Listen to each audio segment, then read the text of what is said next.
date when you gonna come to Knoxville? It's Knoxville. Not yet. They hadn't given me one. They said it. If there's some problem with it, we can try to reschedule it, but they hadn't told me.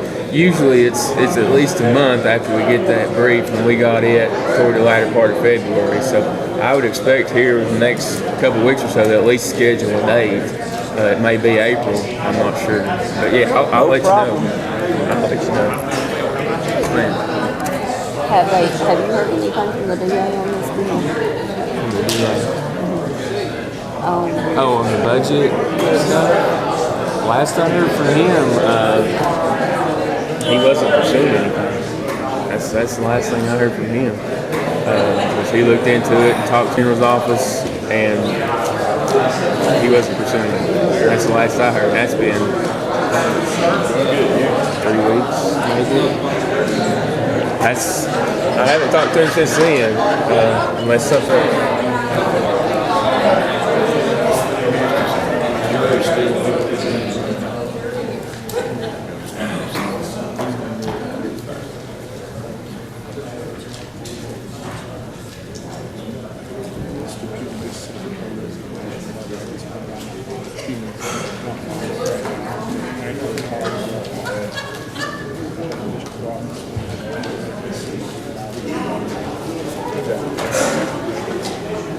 So as of today, there's 2 vacancies. The majority has passed something to 11, and those don't count. Vacancies don't count to go wrong totally. So the majority.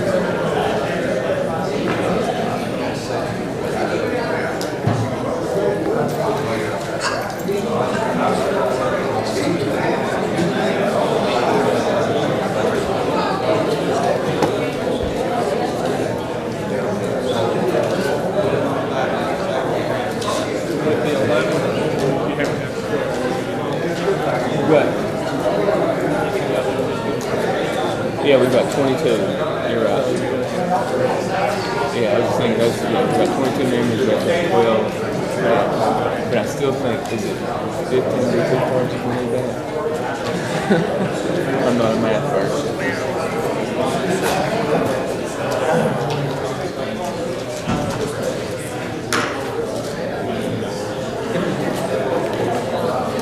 I had that figured up just prompted me a vacancy, and I didn't think about her.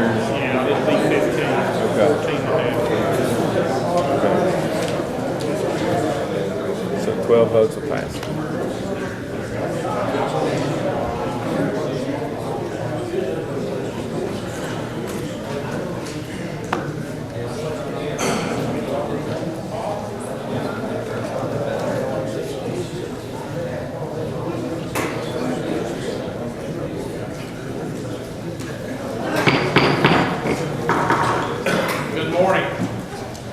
Beautiful day in Carter County. The sun's shining. We're on the right side of the grass. We have a lot to be thankful for. The March 16th meeting of the Carter County Commission is now in session. I respectfully request everyone in the courtroom to turn off your cell phones. Also, commissioners, do not use your phone for texting during the meeting. This is very distracting. Please focus on the issues at hand. Commissioners, if you wish to speak at any time during this meeting, please stand and wait to be recognized by the chair. Only one person will be recognized to speak at any given time. Any and all discussion must pertain to the motion that is under consideration. Going off on irrelevant topics is not in order. Thorough debate of the issues is always encouraged. However, personal attacks will not be tolerated. During commissioner comments, motions to adjourn will not be acknowledged until the chair has recognized all commissioners that wish to speak. Madam Clerk, you would please call the roll. Peter Peters. Here. William Campbell. Here. Jerry Crockett. Here. Nancy Brown. Here. Mike Hill. Here. Al Mann. Here. Beth Pugh. Ronnie Tribbett. Present. Charles Montana. Present. Elsie Testor. Here. Isaiah Grindstaff, He's on his way. Danny Ward, Present. Ross Garland, Here. Timothy Hogan, Here. Bobby Dees, Randall Jenkins, Here. Larry Miller, Here. John Lewis, Here. Ray Lyons, Here. Sonia Coler, President, Scott Semmerly, Cody McQueen, Here. Robert Carroll, Here. and Robert Goff. Here. Four present. This time, Mr. Jerry Prophet would like to address the commission. Mr. Prophet.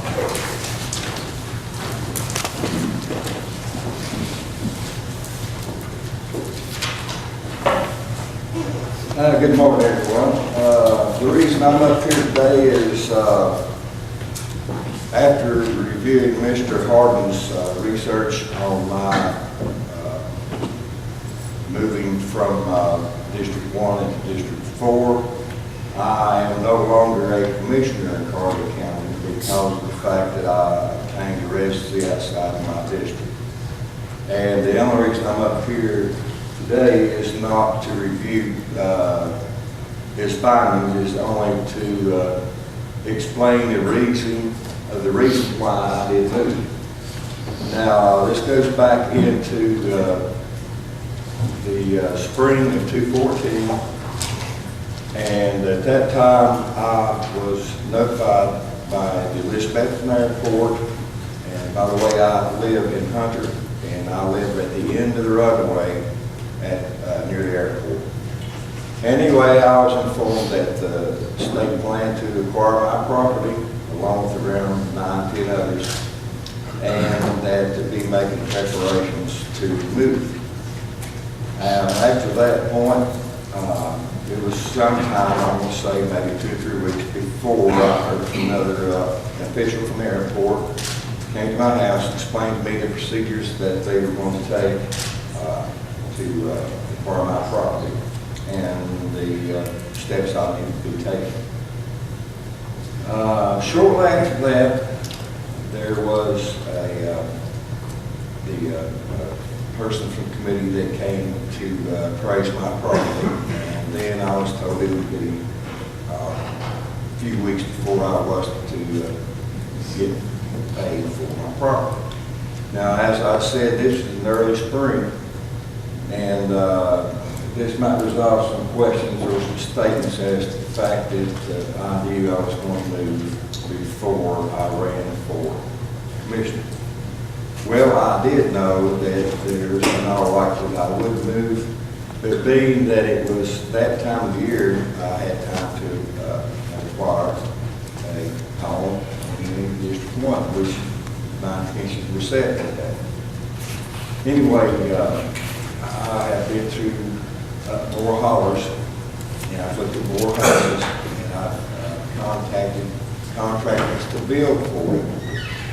But, well, also I went as far as to make a deposit on that home, which that didn't work as the person that I had given a deposit to sold the property anyway. But, like I'm repeating myself, that time of the year I could have built at plenty of time, and I assumed that I would remain in District 1. However, it didn't fall out that way. It didn't happen. We waited, and I lost out on several homes that we had looked at. I got on through at least 3 realtors that located home. And it seemed like everyone I would go to got a great home. No money, couldn't make that, couldn't get a home. This went on until the first week of December.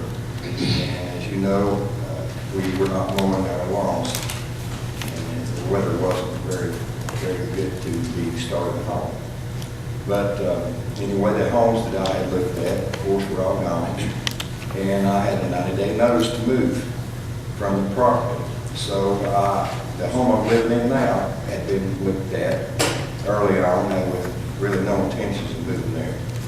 But anyway, it didn't work out that way. So I had 5 people that I was responsible for. So if I had rented a home, I I would have had to move out of my property, moved into the rental property, then moved back out of the rental property, and,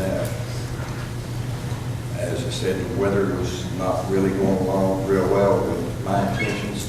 So, out of necessity, I went ahead and purchased the home. And I only wanted to address the committee and the public, especially people of Stony Creek, that I just did not move out because I thought it would be a great thing to do, just to move to another district. I'm not going to use the word forced, but technically I was from where I live. And I bought and moved into the only home really available to me at that time. So, as far as I know, according to Mr. Barton, I am no longer a commissioner, but I wanted to, like I said, address everyone and thank everyone for working with me and for your friendship. And looking at the committee over the past several months, I have what I've seen is a committee that appears to be working real well together, and I'm seeing that they are striving to settle issues, and I can't find a word to use that, but in a manner that where they are all looking for the county, the benefits, and to make the county better. From what I've seen, everyone is really interested in the well-being of the county residents, and it's obvious that your all's goal, yours, is to better the community and help the citizens. And I believe that this committee will do great, and my hope goes out for all of you that you do well, and I appreciate your time and I appreciate your friendship. Thank you, Mr. President. Thank you, Mr. Prophet. We really appreciate your service.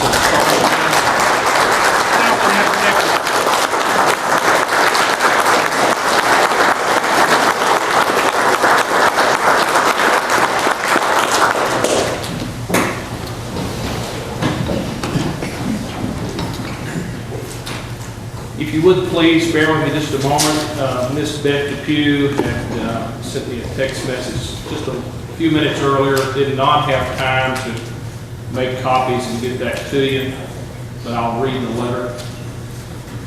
March 13, 2015, to the citizens of the 3rd District, the Carter County Commission members, Carter County Mayor. Dear fellow citizens, it is with deep regret that I must inform you of my decision to resign from my duties as Carter County Commissioner, representing the 3rd District, effective immediately. My goal was to be able to represent my district as well as all the citizens of Carter County to the best of my ability in a progressive and respectful manner. Since being elected, I was presented with a professional opportunity that enables me to expand my horizons and provide a better life for my family. I could not pass up this opportunity as my family and their needs will always come first in my life. I have enjoyed working with the commission and have faith that a new commissioner will be appointed to fill my position in a timely manner. Thank you for the opportunity to serve the great county of Carter. Sincerely. So with that, we have 22-member body today, majority to pass, we require 12 votes, 2/3, 15. With that, Mr. Campbell will lead us in prayer. I would ask that everyone stand and please remain standing until Mr. Robert Carroll leads us in the pledge of the American flag. Dear Heavenly Father God, as we bow our heads this morning, Lord, thank you for a beautiful day. Lord, another chance to take another breath, Lord. Lord, another time to put our feet to the floor. And God, we do praise you this morning, Lord, for everything that you've done for each one of us. God, we could never praise you enough. Lord, we do pray for this committee, Lord, and we pray for each one, Lord, that represents each office in this county, God. Lord, we pray, Lord, that you'll just lead, guide, and direct them, Lord, in the way you have us to go. Give us the wisdom and the knowledge, Lord, that we need. God, today we do pray, Lord, for some that have sickness, Lord, that's inside this body, this commission, Lord. We pray for them. Lord, we pray, God, that you use each one of us, Lord, to do the thing that's right, Lord, for the citizens of Carter County. God, we ask these things in thy name. Amen. Amen. Attention, salute, pledge. I pledge allegiance to the flag of the United States of America and to the republic for which it stands, one nation, under God, indivisible, with liberty and justice for all.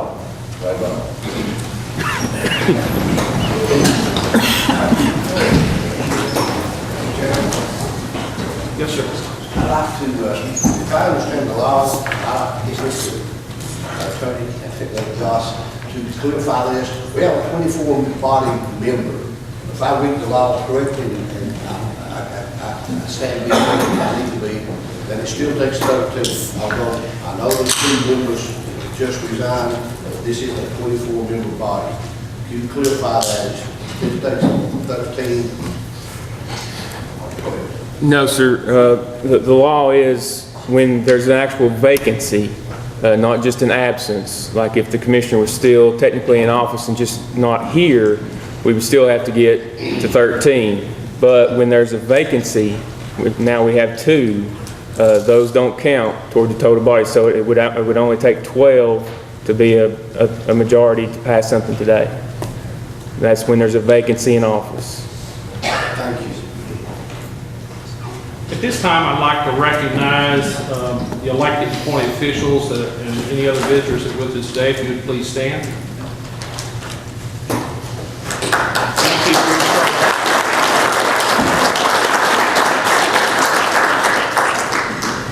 Also, at this time, I'd like to recognize new administrative assistant, Ms. Susan Robinson. Susan, if you would please. I know you've not had an opportunity to interact with her at this point, but you will. And we're willing to help with any and all support that we can as you're preparing for your committee meetings and the like. Public comments. Is there anyone in the audience that would like to address the commission this morning? If so, please stand to be recognized. Anyone wishing to address the commission? Not seeing any, we'll move on.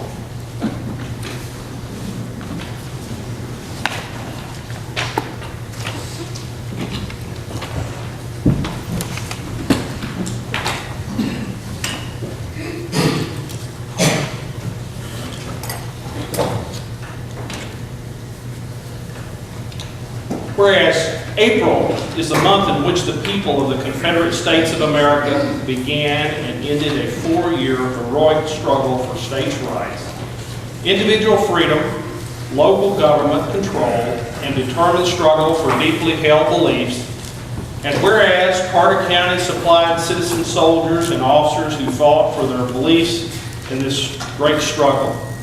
And whereas Carter County, Tennessee has long recognized her Confederate history, the officers and enlisted men of the Confederate States Army and the Navy, and those at home who made sacrifices on behalf of their families, homes, communities, and country, and that it is just and right to do so. And whereas the noble spirit and inspiring leadership of these great officers, leaders, and the ordinary men and women, free and not free, of the Confederate States is an integral part of the history of all of America. And whereas it is important for all citizens of Carter County to reflect upon our past and to respect the devotion of her Confederate leaders, soldiers, and citizens to the cause of Southern liberty. And whereas Carter County, Tennessee is proud to recognize and celebrate the devotion of her Confederate soldiers and all those from Carter County who fought and sacrificed in this great struggle that divided families, the nation, and our state. And whereas the knowledge of the role of the Confederate States of America in the history of our nation and our state is vital to understanding who we are and what we are. And whereas we honor our past and from it draw the courage, strength, and wisdom to reconcile ourselves and go forward into the future together as citizens of Carter County, Tennesseans, and Americans. Now therefore, I, Leon Humphrey, Mayor of Carter County, on this 16th day of March, do recognize the month of April 2015 as Confederate History and Heritage Month in Carter County, Tennessee, and urge all citizens of the county to engage in a historical study of the events of the years 1861 to 1865, inclusive, and to solemnly contemplate said time in our history. And I call this observance to the attention of all our citizens. At this time, please help me welcome Mr. Russell Harvis, newest member, son of Confederate veterans, Lieutenant Robert J. Tipton Camp, number 2083.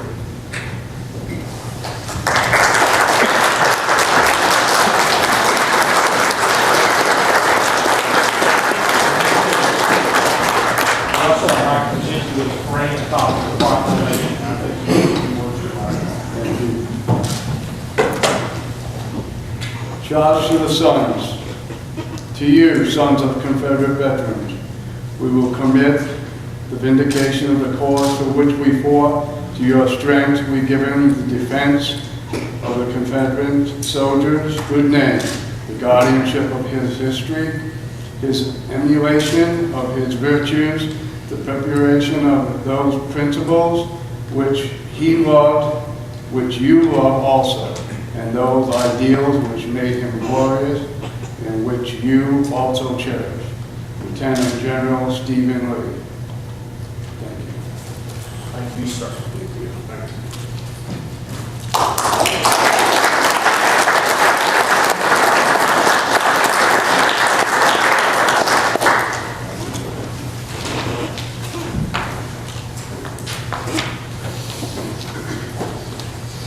Tennessee is known as a volunteer state. Have you ever questioned what is a volunteer?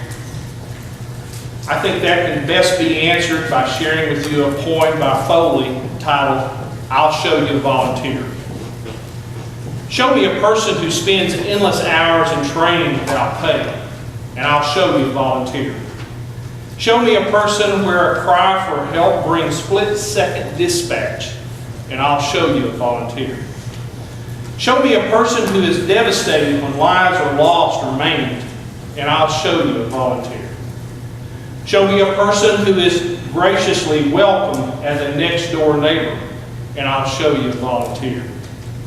Show me a person who takes ridicule more than compliments, and I'll show you a volunteer. Show me a person whose car is garaged with the front grille facing out, and I'll show you a volunteer.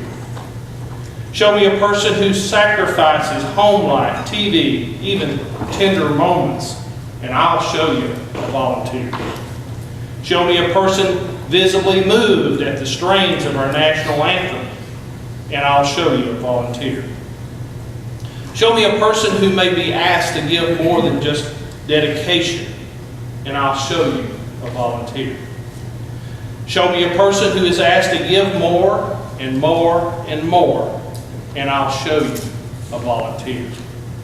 I would like also to share with you an excerpt from President Ronald Reagan's proclamation 5226, published July 27, 1984, in reference to National Firefighters Recognition Day.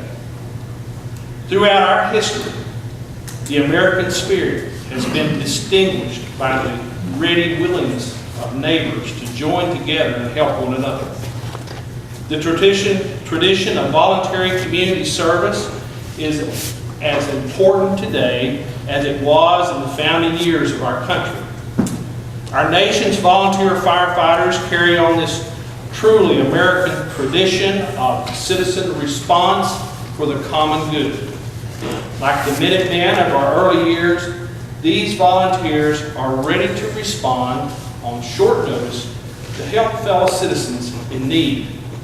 Volunteer firefighters protect our lives, our families, and the economic life of our communities from the threat of destructive fire, often at great personal sacrifice. But these volunteers are more than firefighters. In many communities, they respond to a wide range of natural and technological emergencies. These trained and organized volunteers, our neighbors, are a valuable national resource. It is fitting and proper that a grateful nation should recognize the vital contributions of the 1 million men and women who serve in our nation's volunteer fire and rescue companies and departments. Today, with gratitude and appreciation, we proudly honor one of those men, Mr. Conley Jones, Chief of the West Carter County Volunteer Fire Department, for his 44 years of exemplary service to Carter County. Please help me welcome Mr. Jones.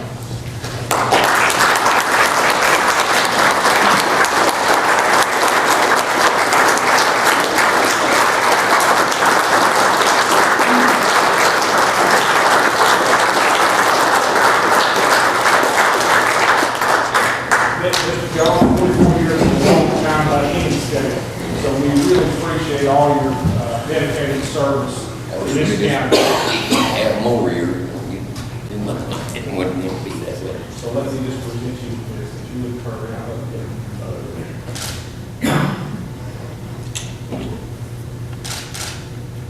Thank you. Thank you. I want to thank all the commissioners for the help over the years that they've given us. We couldn't operate without you. And wish I could do more with it. I can't. I'm too old. So I want to know all of the volunteer firefighters appreciates what you're doing for them. And I thank y'all again. Done seeing.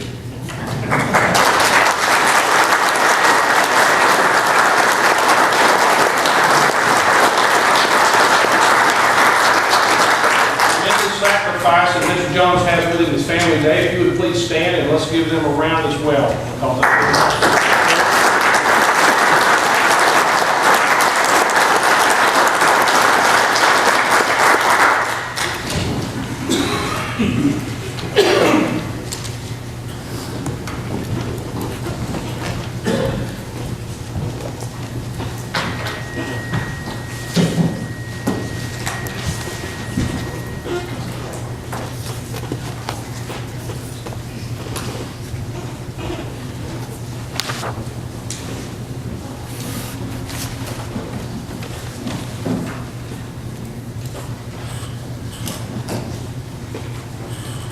Each of you have been provided a copy of the minutes from last meeting. You've had an opportunity to review.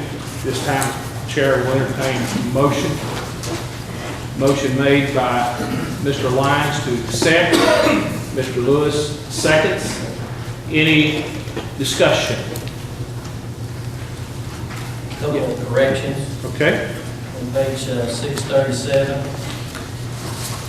halfway down, on the nays, it says 7 ayes instead of 7 nays.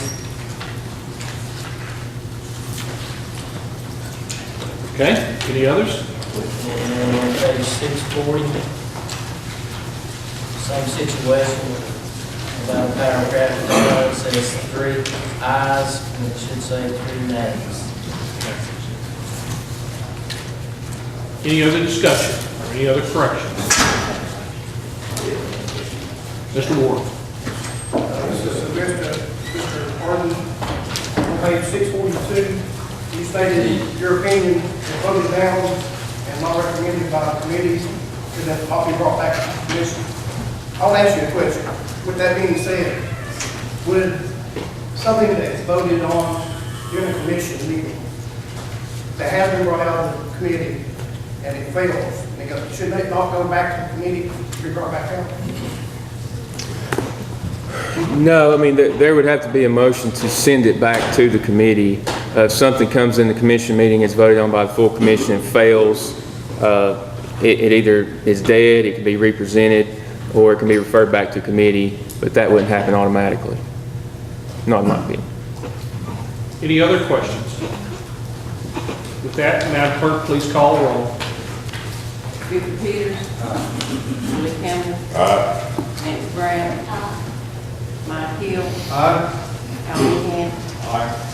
Ronnie Crivitt. Charles Montana. Elsie Testor. Isaiah Grinstead. Danny Ward. Ross Garland. Timothy Holden.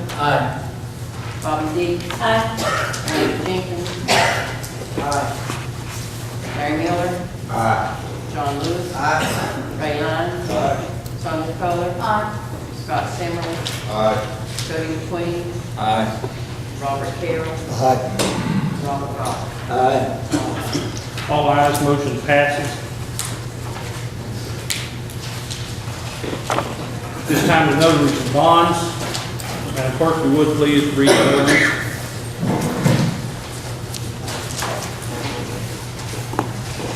Harlan Jeffrey Andrews, Mendez Hartsfield, Kelvin Keller, Shelby Madeira, Peter Professional, Layla Ward, Lisa Gwen, Joe Alexander, Connie D. Tester, Tricia A. Whitehead, Claire B. Perkins, Tracy Wood Sky, Teresa McKinney, Theta A. Yance, and Gina L. Shepherd, and not in your package, Susan Robinson and Julie Stewart. Motion to approve made by Ms. Culler. Do I hear a second? Second by Mr. Grindstaff. Any discussion? Madam Clerk, call roll, please. Buford Peters. Willie Campbell. Nancy Brown. Mike Hill. Al Meehan. Ronnie Crivitt. Charles Montana. Elsie Testor. Isaiah Grinstead. Danny Ward. Ross Garland. Timothy Holden. Bobby Dees. Randall Jenkins. Larry Miller. John Lewis. Ray Lyons. Sonia Coler. Scott Semmerly. Cody McQueen. Robert Carroll. Robert Goff. All ayes. All ayes, motion passes. Next item on the agenda is item number 11, the wireless voting system. This matter did pass in Budget Committee. It came back before this committee in the February meeting. However, 17% of our members were not in attendance. I've been contacted by a number of commissioners, asked that this be revisited. That's why it's on the agenda for today's meeting. In addition, I have provided each of you a piece of correspondence from Miss Deborah Tate Taylor, actually to Miss Deborah Tate Taylor from Thomas J. Seeley, presiding judge of First Judicial District. I have met with Judge Seeley in Jonesboro. We've looked at the system that they had in place down there as far as courtroom technology is concerned. The initial proposal that I had from Technology Communications Services was in the neighborhood of $5,800. After discussing this matter with Judge Seeley, we came back, we had these people to revisit so that we would have a system that was comparable as far as video projection is concerned. With that, the price went up to $7,490. I had submitted that to Judge Seeley. He in turn has put forth a request to the administrative office of the courts to see if there's any grant funding for that. As we've stated on a number of occasions, this is an opportunity for a project to not only benefit us as county commissioners, but other groups within county government. And I think it would be a great opportunity for us to go ahead and implement this system. You also have been provided, again, the bid evaluation sheet. This is not something that we rushed into. The mayor's been looking at this for 4+ years. We've looked at a number of systems. Mr. Hill's point well taken in the fact that you need to buy local when you can. Sometimes, however, that product's not available locally, at least not available at a price that you can afford. So you've been given that information again as well. You've been given the sheet. It clearly shows that there's 14 counties currently across the state of Tennessee that have vetted this system and have accepted it, and it's working fine with them. So with that being said, at the request of the commissioners, the item's back on the floor. Is there any motion for this system? Mr. Chairman, Mr. Meehan. I rise to object to consideration of this motion for the following reasons. There seems to be an emerging pattern of bringing back things that have been defeated since the outset of this current administration and commission. One, I think it's bad because it weakens and undermines democracy when we make a decision. Secondly, I believe it takes up additional and, in my opinion, wastes commissioner and public time to have to go over an item the second time. And third, in some cases, it costs taxpayers more money to reconsider a matter. In the example I will cite is the matter of the day-night meetings, which we brought up a couple of meetings back, where it had been brought to the floor to vote on a resolution that wasn't even before us, and that had to be referred back to the attorney to draw up another resolution, which cost the taxpayers money to pay the county attorney to draw up another resolution for his time, and then bring it back again, and it was defeated again. So I object to that, and on the basis of those reasons, I would move to refer the matter back to the committee for reconsideration. Sir, since you have objected to the consideration of the motion, we'll have to put that to a vote. It does not require a second, and it does require 2/3 majority. So with that being said, Mr. Meehan has objected to the consideration of the question at hand. Madam Clerk, call roll. All those in favor of the objection and ceasing discussion, respond by saying aye. Those opposed, no. Madam Clerk, call roll, please. Peter Peters. Aye. Lee Campbell. Nancy Brown. Mike Hill. Aye. Al Meehan. Aye. Ronnie Crivitt. No. Charles Von Cannon. No. Elsie Tester. Aye. Isaiah Grindstaff. Aye. Danny Ward. Aye. Ross Garland. Aye. Timothy Hogan. No. Bobby Dees. Randall Jenkins. No. Larry Miller. No. John Lewis. No. Ray Lyons. No. Sonia Coler. Scott Simmerly. No. Cody McQueen. No. Robert Carroll. No. Robert Goddard. No.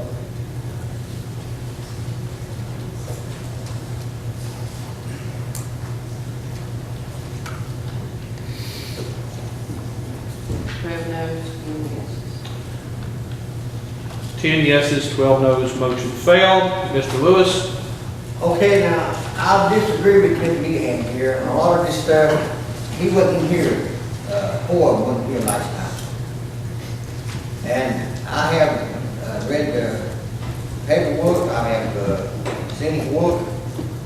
Personally, I like the idea of the automatic vote thing.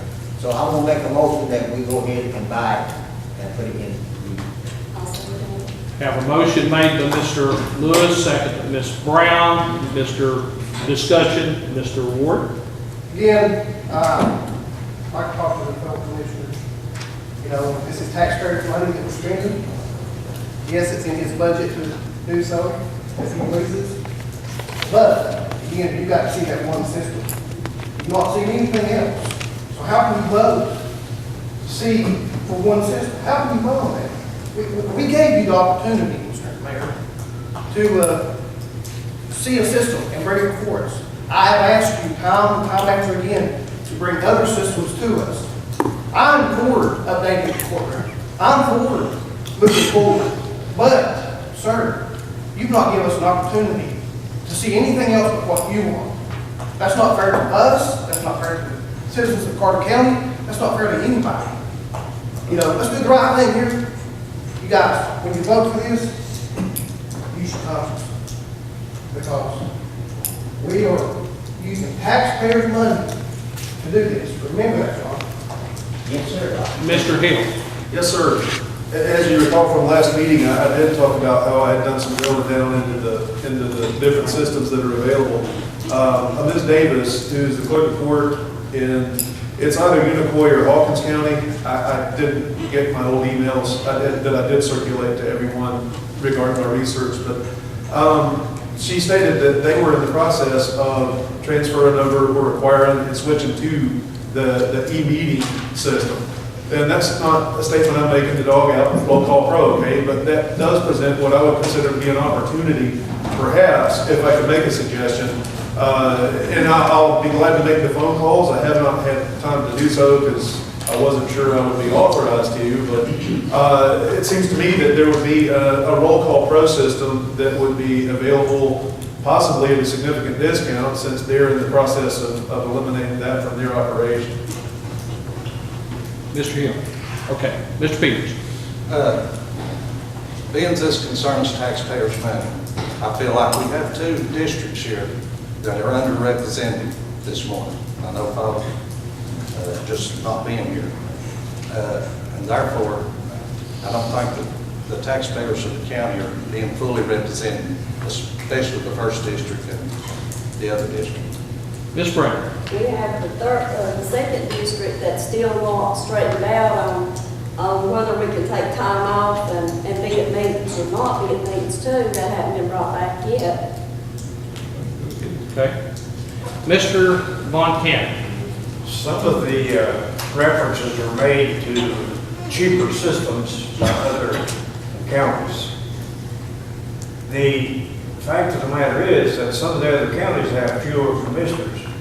Therefore, those systems were bid at a lower rate than the 24 commissioner operation. If you're comparing apples versus apples, then you need to compare 24 commissioner systems against 24 commissioner systems. That's all that I would observe. Mr. Campbell. I agree with Mr. Ward.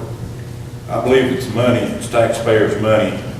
We know that the budget's coming up pretty soon. It's going to have, something's going to have to be dealt with this. It's also going to cost the taxpayers again. And I still stick with the guns and saying yes and no is still the finest thing I've ever seen. I believe it gives everybody opportunity to hear what the vote is. And so I thought about this for a long time. A lot of people in my district, Mr. Peters, you'll agree with this, that they're against this system. They're against wasting this money for something that we're trying to get here. And that's the reason we were elected and put here to say yes or no. I don't see the purpose of putting it up on the screen, it being published in the paper, and everybody sitting here listening to it too. So, that's my opinion. Thank you, Mr. Campbell. Mr. McQueen. Just like to address the commission and say that over the years, government has not been notoriously quick. And I would ask that you carefully consider everything that we're talking about, because if this vote's down now, it may be the next commission that handles it. We may not have an opportunity to come back. It's the second time it's been brought up.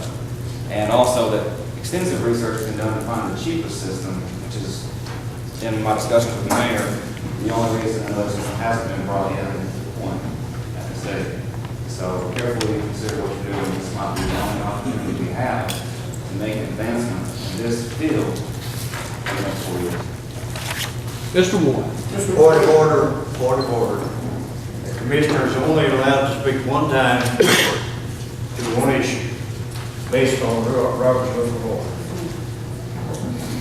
Mr. Chairman, I want to remind these commissioners when it comes budget time and they're talking about saving taxpayers' money, and I want to see what to do when the budget comes down this year.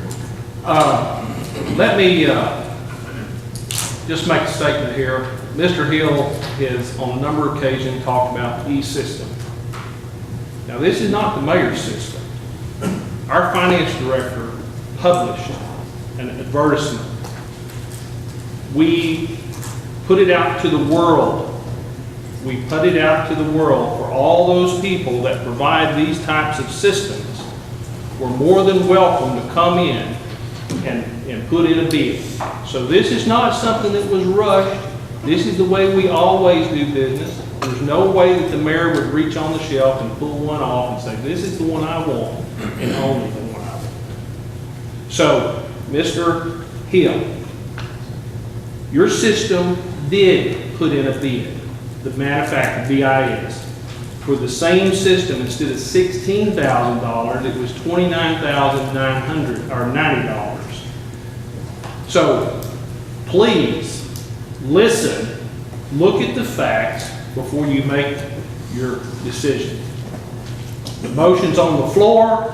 We have a first and second. Madam Clerk, if you would please call a roll. All those in favor of purchasing the system, respond with aye. Those opposed, no. Buford Peters, No. William Campbell, Nope. Nancy Brown, Yes. Mike Hill, No. Al Meehan, No. Ronnie Crivitt, Aye. I'm sorry, Aye. Charles Montana, Aye. Elsie Testor, No. Isaiah Grindstein, No. Danny Ward, No. Ross Garland, No. Timothy Hogan, Aye. Bobby Diggs, No. Randall Jenkins, Aye. Larry Miller, Aye. John Lewis, Aye. Ray Lyons, Aye. Sonia Coler, No. Scott Simmerly, Aye. Cody McQueen, Aye. Robert Carroll, Aye. Robert Goff, Aye. ayes.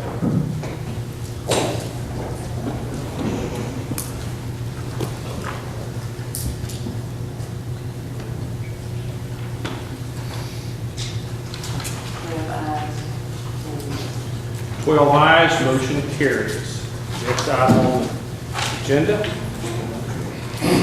resolution. First one's T-Dot. Mr. Hart, if you would please read that resolution for us.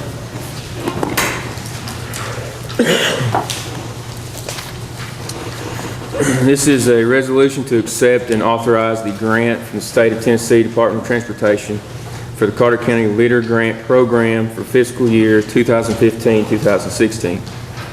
Whereas Carter County has participated in a Leader Grant Program funded through the State of Tennessee Department of Transportation for several years, whereas the county intends to submit an application for fiscal year 2015-2016 for the Tennessee Department of Transportation Leader Grant Program, whereas the contract for the grant for fiscal year 2015-2016 will impose certain legal obligations upon Carter County as in previous years and requires the approval of the Carter County Commission. Now therefore be it resolved by the County Commission of Carter County, Tennessee, meeting in regular session on this the 16th day of March 2015, the lawful quorum of said commission being present, with majority voting in the affirmative as follows. Section 1, the legislative body of Carter County, Tennessee hereby authorizes the Carter County Mayor to submit an application on behalf of Carter County for the Leader Grant Program for the fiscal year 2015-2016 to the State of Tennessee Department of Transportation. Section 2, that should said application be approved by the State of Tennessee Department of Transportation, then the legislative body of Carter County hereby authorizes the Carter County Mayor to execute the contracts and/or other necessary documents which may be required to signify acceptance of the Leader Grant Program by Carter County. Section 3, all resolutions in conflict herewith shall be, and the same are rescinded insofar as such conflict exists. Be it further resolved that this resolution shall take effect from and after the date of its approval, the welfare of the county demanded. With that being said, is there a motion? I make a motion to accept this. Motion made by Mr. Trevitt, second by Mr. Jenkins. Any discussion? Madam Clerk, call a roll, please. Buford Peters, Willie Campbell. Aye. Nancy Brown. Mike Hill. Al Mingham.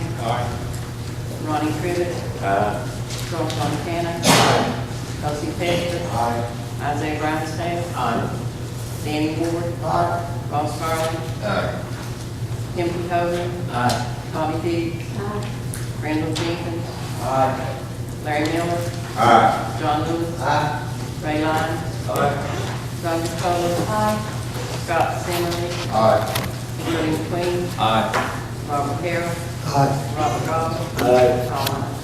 All ayes, motion passes. Next resolution, Mr. Harden.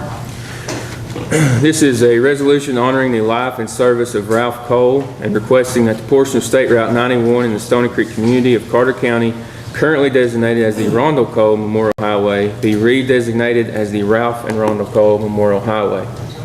Whereas William Ralph Cole was a lifetime resident of Carter County, Tennessee, who graduated from Hampton Elementary School and Elizabethton High School. Whereas Mr. Cole was a successful businessman and business owner for many years and was also a man of integrity and faith who sought to serve the common good and improve the lives of others.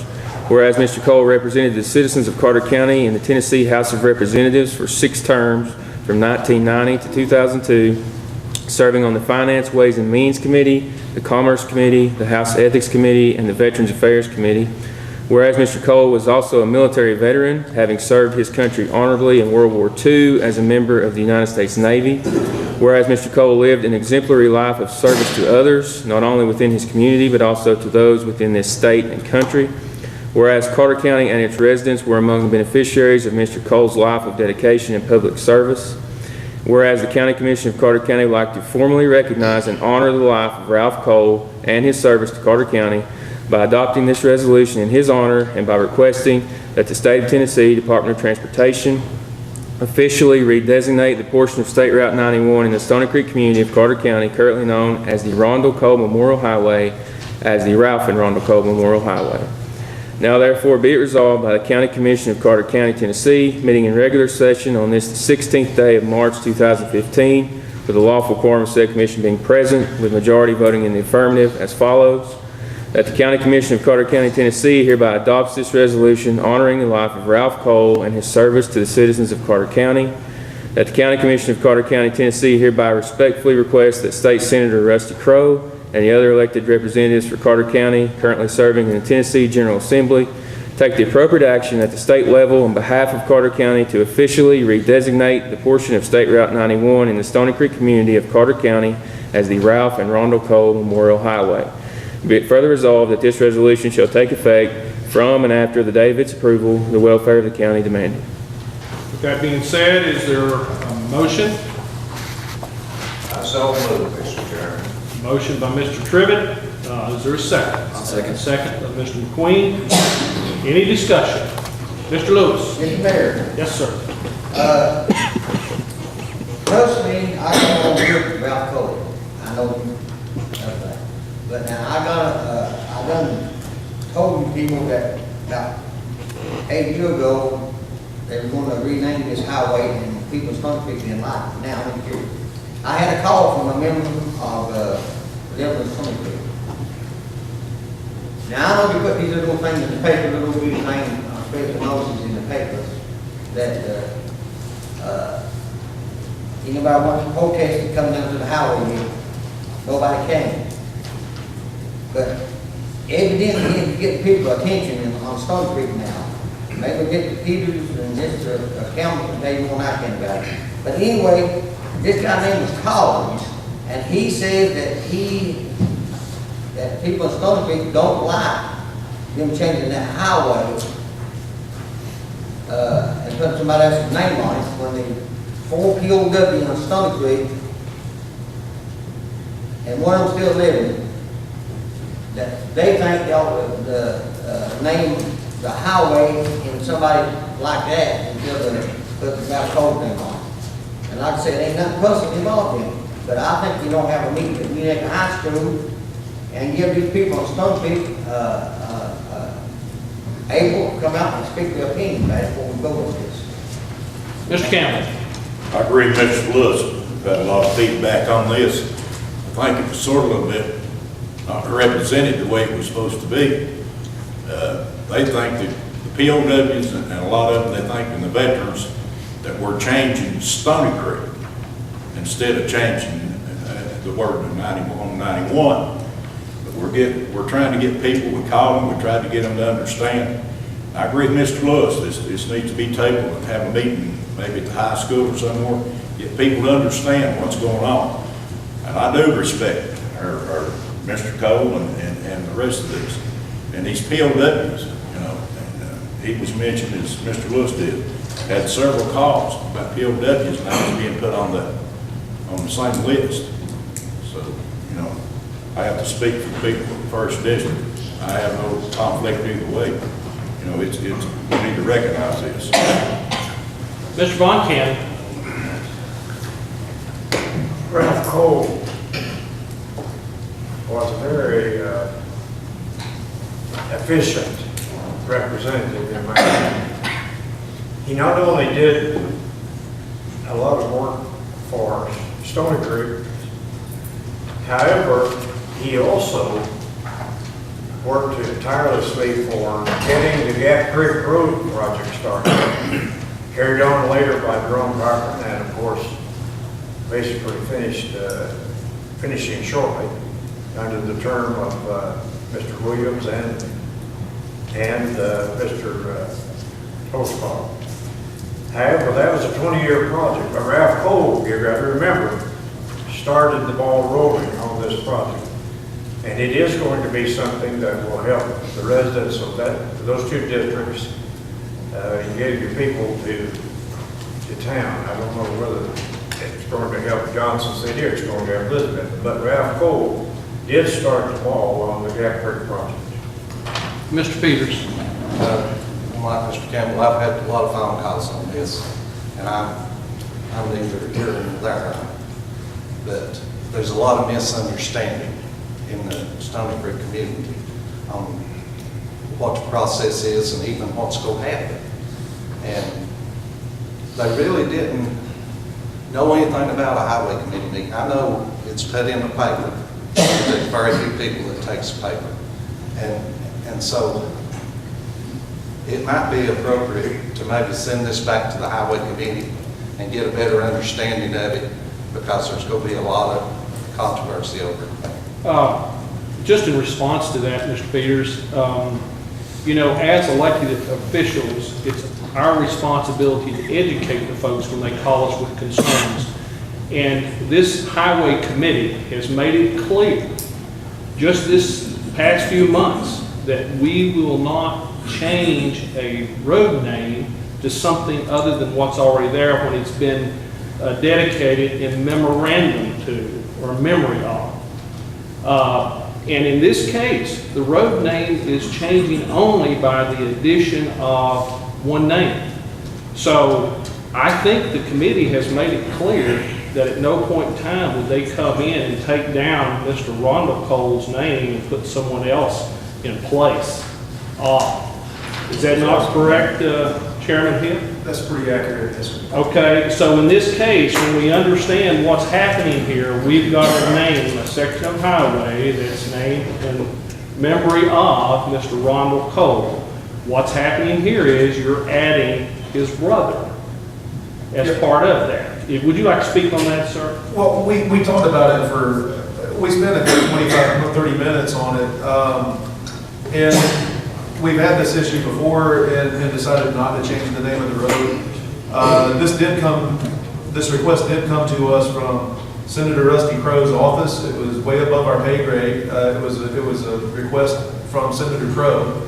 And we're only adding Ralph's name, the brother's name, to the highway designation. We're not changing it tangibly. That was the conclusion we came to when we sent it out for resolution. And along those lines, also, you know, I've had some calls as well, and I've extended the invitation to appear this morning, and I don't see anyone in the audience that's willing to speak. I think one problem too is when this was done originally, I wasn't on the commission then, but I don't think it was ever brought. I think the state done it the first time when they named it. I don't think it was ever brought before the county commission. to do it to start with. So why is it being brought before us now? That was a question too. Well, last month, I think I provided you a copy of the correspondence from Senator Crowe, who had been approached by a number of his constituents asking that we address that. And he understands that the Carter County Highway Committee does have rules in place that before we will name a bridge or a roadway, section of roadway, it has to go through the public hearing process. In this case, it did do that. So, you know, the motion has been made. Mr. Carroll? Like these other commissioners, I too have had a lot of calls about the renaming of this highway and in reference now. Listen, I don't know either one of these guys, and I moved away from Carter County and was gone for 40 years, so I don't know. But anyway, I don't know these guys. I've read up on some things that Mr. Bauer sent me. It sounded very depressing. But as I understand it from the people that have called me and talked to me about this, they were opposed to the first naming of it. They really got mad about that. And the folks who have talked to me about it don't want to rename it or to add that name to it. Now, again, I'm just telling you what the people of Stony Creek and some of my constituents right here in the city who have formerly lived in Stony Creek told me about it. So, a lot of people are against it. Mr. Hill? I wouldn't have a problem adding it to the agenda for the upcoming highway committee meeting again and re-advertising it if it would make people, now that there seems to be some feedback here, I mean, that would seem to be being very thorough. And I wouldn't mind bringing it up again at all. With that, we do have a motion on the floor, first and second. I think it's proper at this time to go ahead and address that motion. So the question is, are you in favor of the resolution as presented by Attorney Harden? If so, respond by saying aye. Those opposed, no. Madam Clerk, please call roll, please. What, restate the motion? The motion is to whether or not you approve of the resolution as read to the county attorney. Aye or nay? Call roll, please. Aye. What did you say? Nay. Willie Campbell, No. Nancy Brown, No. Mike Hill, No? Al Meehan, No. Ronnie Trivet, Aye. Charles Montana, Aye. Elsie Testor, No. Isaiah Grindstaff, No. Danny Moore, Aye. Danny. Ross Garland, No. Timothy Holder, Aye. Bobby Dees, Randall Jenkins, No. Larry Miller, Aye. John Lewis, No. Ray Lyons, No. Sonia Coler, No. Scott Simmerly, No. Cody McQueen, No. Robert Carroll, No. Robert Goff, Yes. what, Robert Goff, Yes.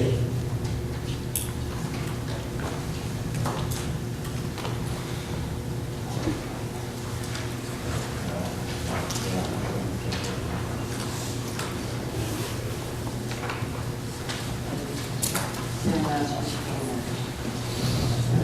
7 ayes, 15 noes, motion fails. Next item on the agenda, committee reports. Mr. Hill? Could I make a motion at this time to bring that back into the committee and revisit the issue? Absolutely. Motion made by Mr. Hill to refer this back to the Highway Committee. Is there a second? I think Mr. Grindstaff is first with his hand up. So we have a first and second. Any discussion on the motion to refer the item back to the Highway Committee? Discussion. Mr. Campbell. Yeah, we just passed it and it failed. Why do we need to keep bringing this back to the floor? We're going back over the same thing that we did before. You know, it's happening, it seems like at every meeting we get more and more back on the same agenda that we've gone over now. Mr. Harden, maybe you can answer this question. Why? Just keep referring back over to us again. Once we say no, it should be finished with them. I can't answer the question as to why that we keep doing that, but as far as representing it, my understanding of the rules, unless this committee or commission adopts separate rules of procedure that I'm not aware of, Robert's rules apply, and it can be represented in a subsequent meeting if it does not pass in this meeting. I can understand, but it's not part of the meeting. But, you know, it keeps referring back to us. It seems like we're going back to things that commissioners dealt with 5, 6 years ago. We're still dealing with some of the things that they did. And we keep putting it on the back burner. So I'd say it's time we put it on the front burner, leave it alone, pass it, or let it go. Mr. Hill? All the people get together or school and vote on it. No, gentlemen, one at a time, please. One at a time. Mr. Hill? To clarify, Mr. Lewis said, you know, there were a lot of folks that he had heard from, or some folks, a couple of comments have been made about the size of the ad and perhaps the lack of notice of the ad. And it does seem like there are several folks that have expressed a concern that probably would like to be heard. It did come from Senator Crow's office. I think we owe him a good bit of consideration there. And I wouldn't have a problem one more time letting people have the opportunity to come and state their opinion. And then put the matter to bed one way or the other. Mr. Peters? I have no objection to this going back to the Highway Committee, but strictly because I don't think the people were informed good enough and had even if they're for it, I think they should come to the Highway Committee and express why they're for it, or if they're against it. But I just don't feel like they had enough opportunity and were informed enough about what was going on. A lot of them misunderstood and thought they were even changing the sign that's up there now, and even changing the name of Stony Creek. That's how they were not informed. So I think it would be a good idea to send it back to Highway Committee and let both sides have their say. Ms. Brown? I think it's good to send it back to let everybody in the community know of every issue that's being addressed in this commission. Literally, you've got to see that's going to be filled, that needs to be put out there too. While this is, you're having a community meeting. Any other comments? Mr. Lyons? Yeah, I think when you have an issue that has this much division in terms of pros and cons of the community, and I think the idea of taking it back is a great idea. I think anytime that we have this kind of,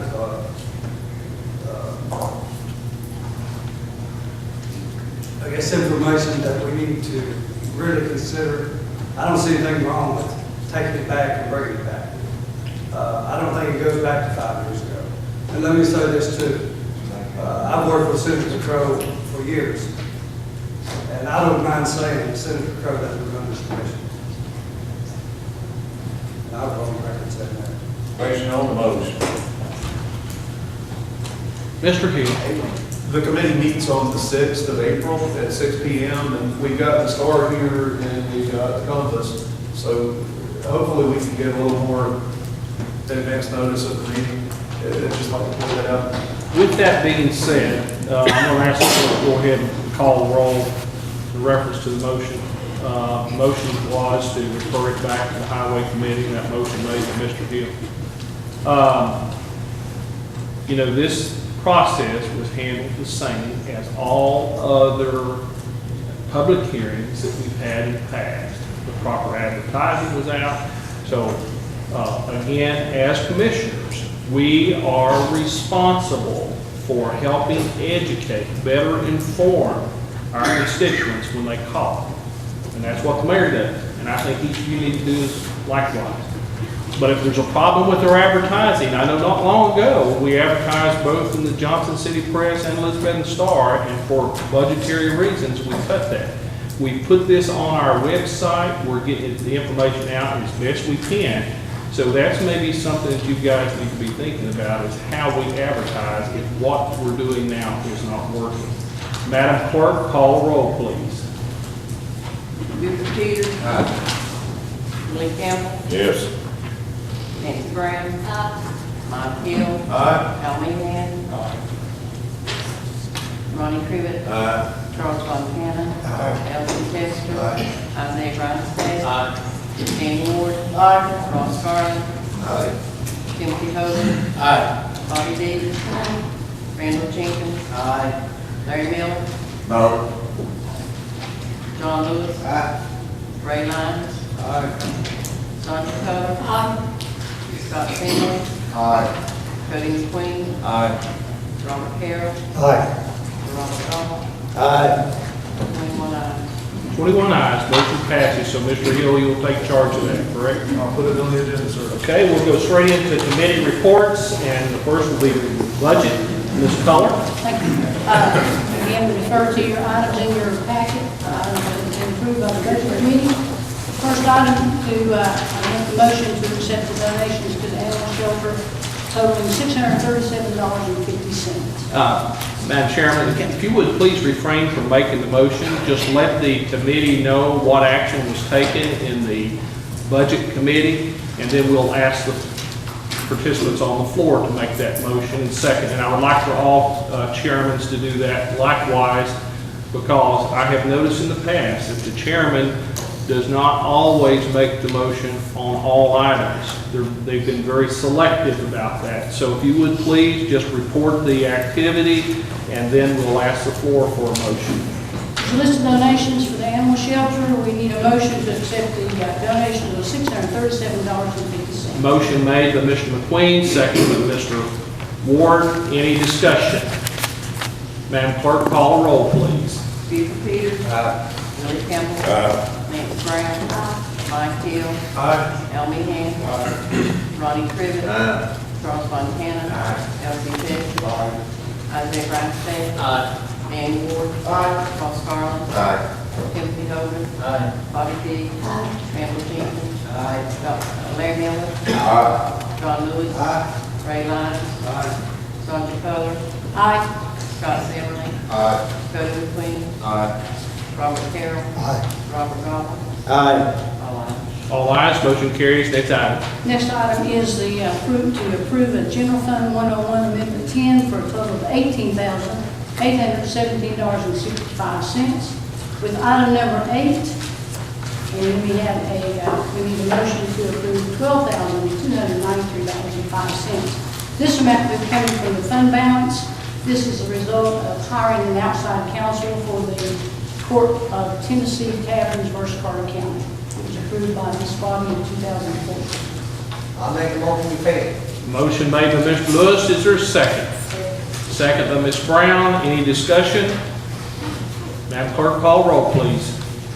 Buford Peters. Willie Campbell. Nancy Brown. Mike Hill. Al Meehan. Ronnie Crivitt. Charles Montana. Elsie Testor. Isaiah Grinstead. Because I'm an employee of Carter County, I'm in conflict of interest in voting about this budget. However, I declare that my argument and my vote is only my conscience and my obligation to my constituents and the citizens this body represents. Aye. Danny Ward. Ross Garland. Timothy Hogan. Bobby Dees. Randall Jenkins. Larry Miller. John Lewis. Ray Lyons. Sonia Coler. Scott Singleton. Cody McQueen. Robert Carroll. Robert Goff. All ayes. All ayes, motion carries. Next item. Next item is we need a motion to approve General Purpose Fund 141, Amendment number 9 with one item for a total of $730 with zero coming from fund balance. Chair will entertain a motion. Motion by Mr. Grindstaff. Is there a second? Second. Here by Mr. Garland. Any discussion? Madam Clerk, call a roll, please. Buford Peters. Willie Campbell. Nancy Brown. Mike Hill. Al Meehan. Ronnie Crivitt. Charles Montana. Elsie Testor. Isaiah Grinstead. Danny Ward. Ross Garland. Timothy Hogan. Bobby Dees. Randall Jenkins. Larry Miller. John Lewis. Ray Lyons. Sonia Coler. Scott Semley. Cody McQueen. Robert Carroll. Robert Goff. All ayes. All ayes, motion carries. Next item. The next amendment is being presented pending school board approval. Due to the way the school board hasn't met in a while, it is time sensitive that we go ahead and make our decision.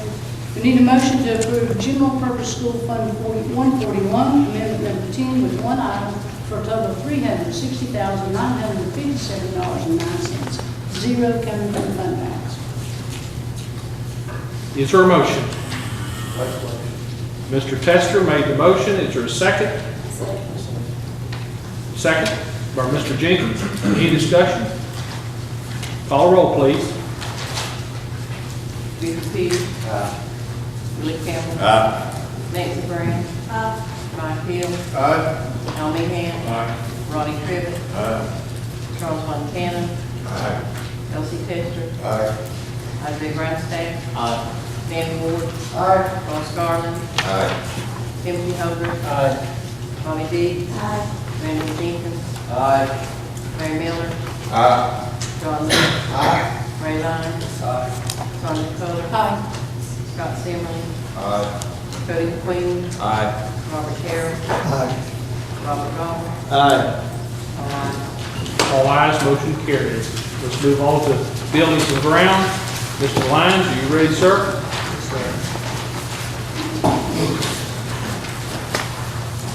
Mr. Goff? Yes, I'd like to address the commissioners if I could. Okay, if you would, please, come up.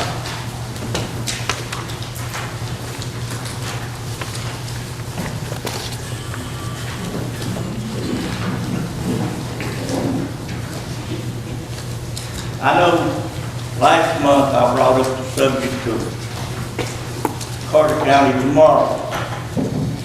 I don't know how many of us have computers or how many don't.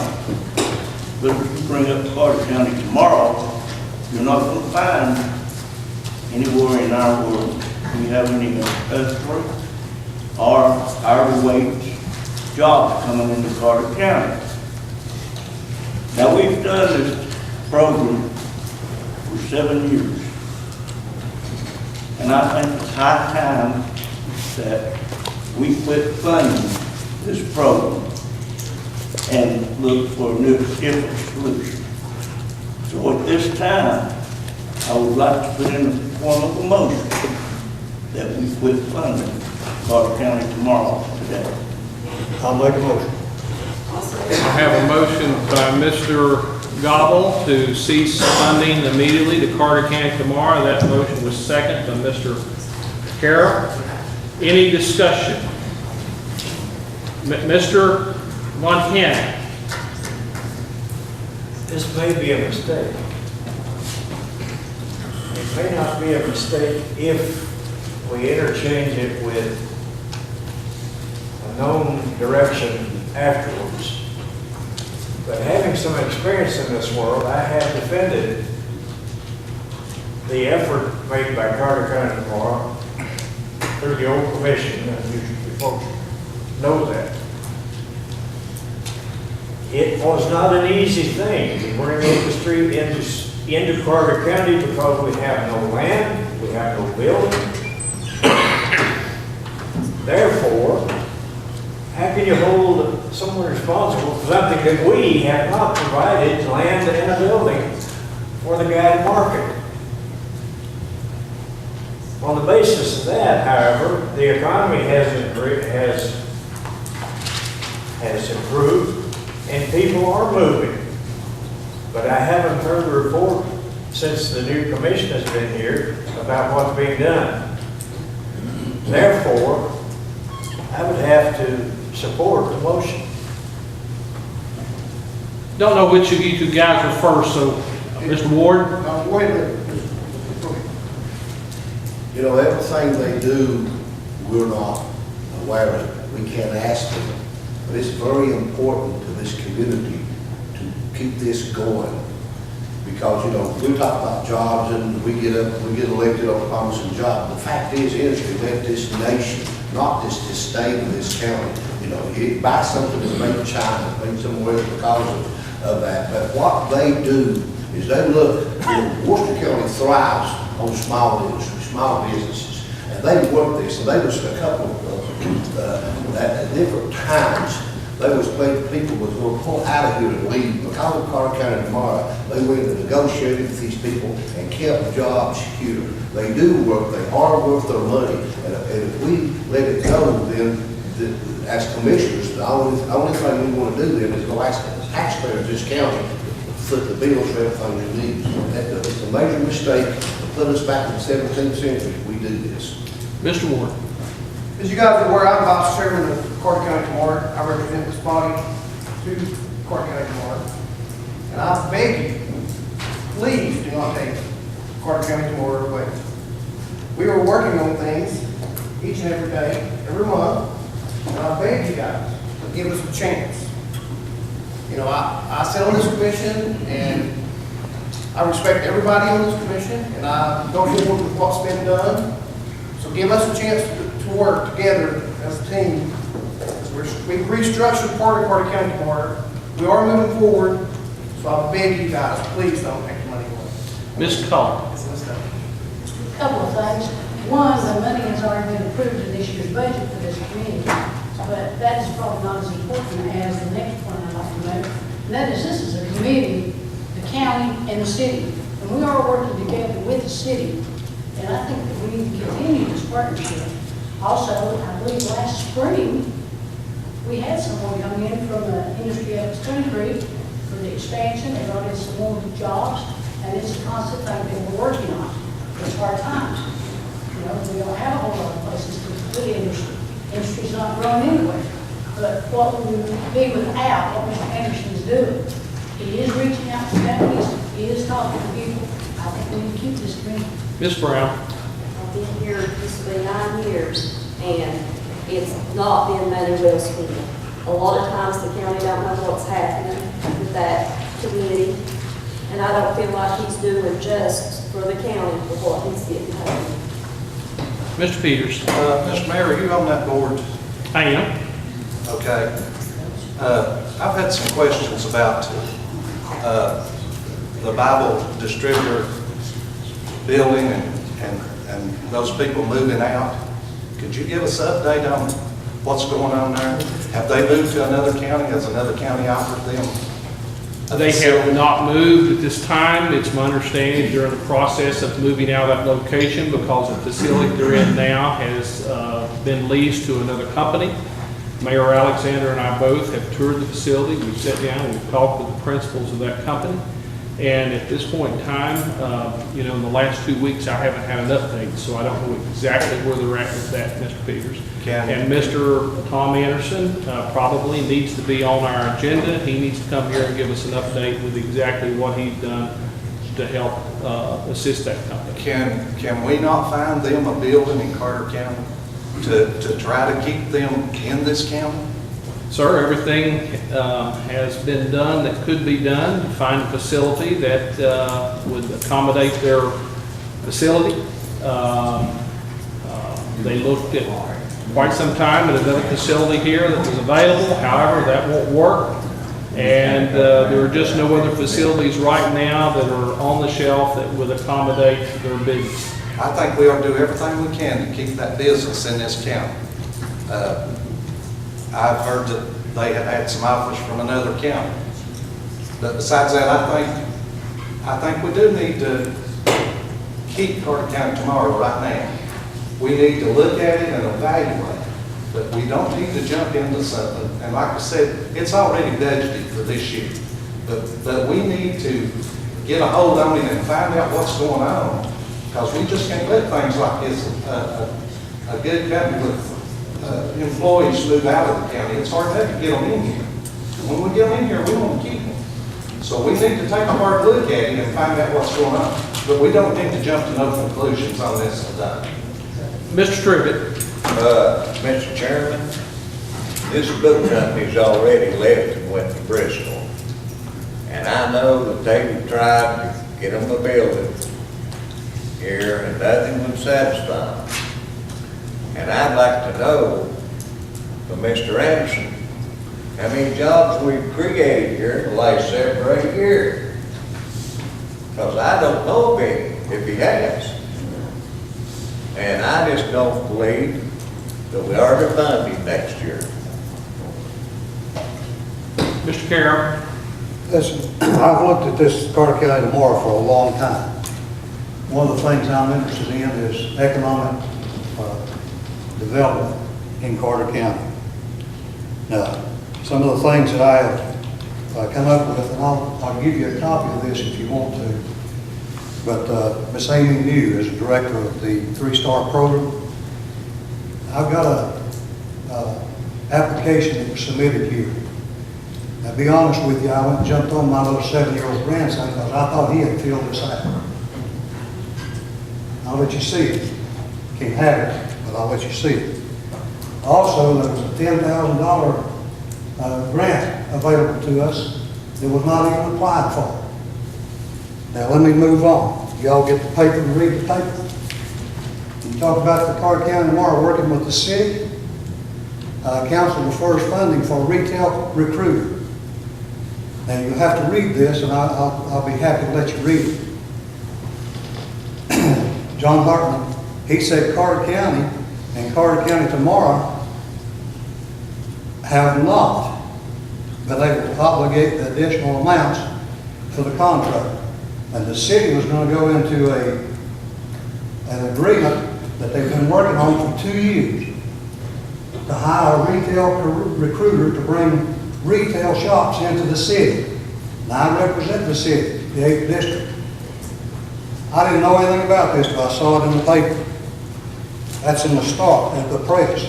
Elizabeth Star, right here it says, for the past 2 years, the city's planning and development department's budgeted $20,000 for the contract with the intention of partnering with the county or Carter County tomorrow to help cover the cost. 2 years. They said that they decided that they would need to go it alone. Now, what I'm saying is, either give us something or get off the pot. Sir, go ahead. You. Mr. Mayor, you sat on that board for going on 5 years now? Yes, sir. Okay. What is your recommendation and where do you see the trends going to support this motion or object to this motion since you are actively involved with Carter County tomorrow? And also you interact with the city mayor and others in the region. These times are very difficult from an economic standpoint. Carter County is not in this situation alone. Let me give you another example. Cobb County, Mr. Don Hurst was hired as our industrial recruiter in around 2006. He stayed here until 2010. He came from Cobb County over. Cobb County also has an umbrella organization called Partnership, of which they contribute, and these numbers may be off a little bit, about $300,000 a year. This past fall, they started restructuring, and they had pulled funding from Mr. Hurst, who came to Carter County this year to 2010, and he went back down. Okay, so they're looking for a new director or president of that organization. Everything that we do, there needs to be a return on investment.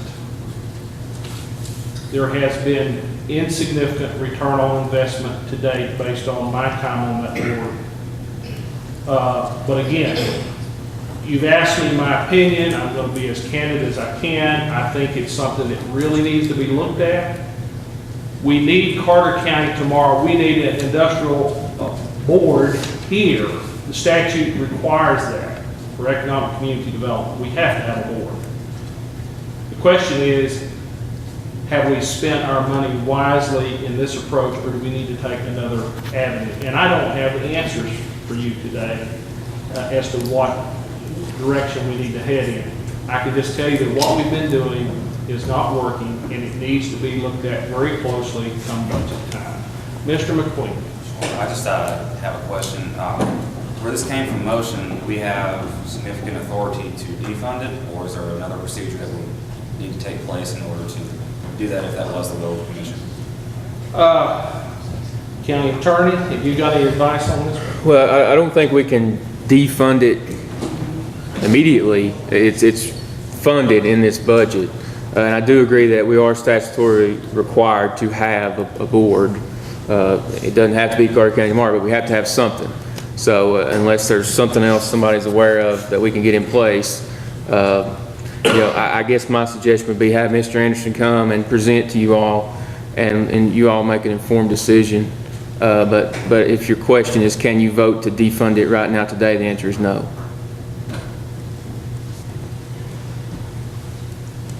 Mr. Grindstaff, did you have something? I agree wholeheartedly with that. I believe that we need to, instead of acting right now, I believe that right now, considering it's getting time for our budget to end, we have to reconsider that. I think right now would be a good time to start looking at whether we need to restructure, whether we need to go a different direction. I don't believe that we should take action immediately to cease funding the programs that we have spent so much money on, put so much money in, without knowing the consequences of what we want to do. Like you said, it is mandatory.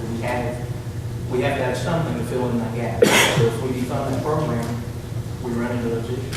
It's imperative that we have the board, that we have the line of communication between city and county, and that's why there's a statute that requires it. As far as where we go from here, I guess we all have to be working on that between now and the end of the year to decide whether or not we're going to fund. So with that, Mr. Gobble, would you withdraw your motion?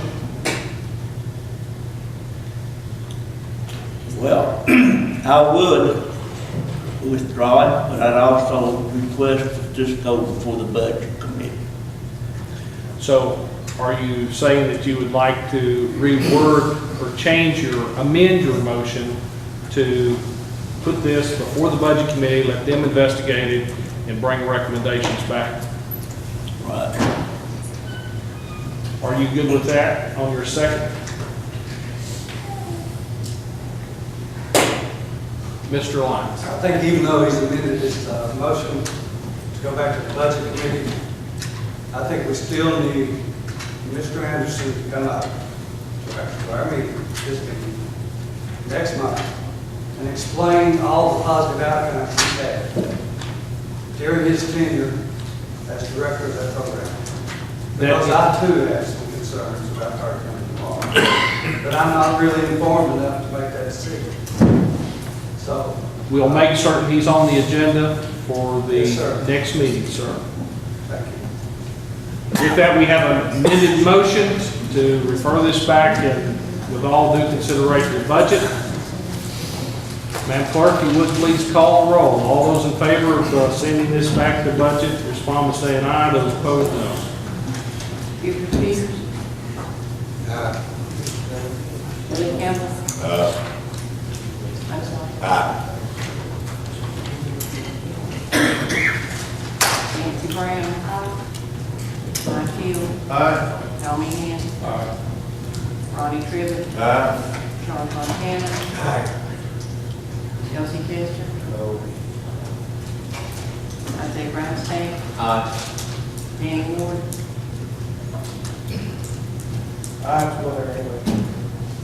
Ross Garland. Timothy Hubbard. Bobby Dees. Randall Jenkins.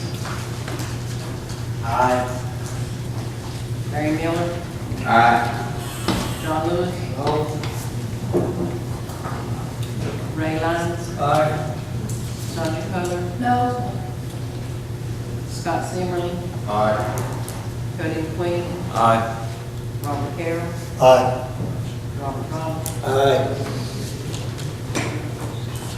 3 noes. Motion passes. Mr. Lyons, if you would please, let's go with buildings and grounds, okay? Are we sure? Yeah.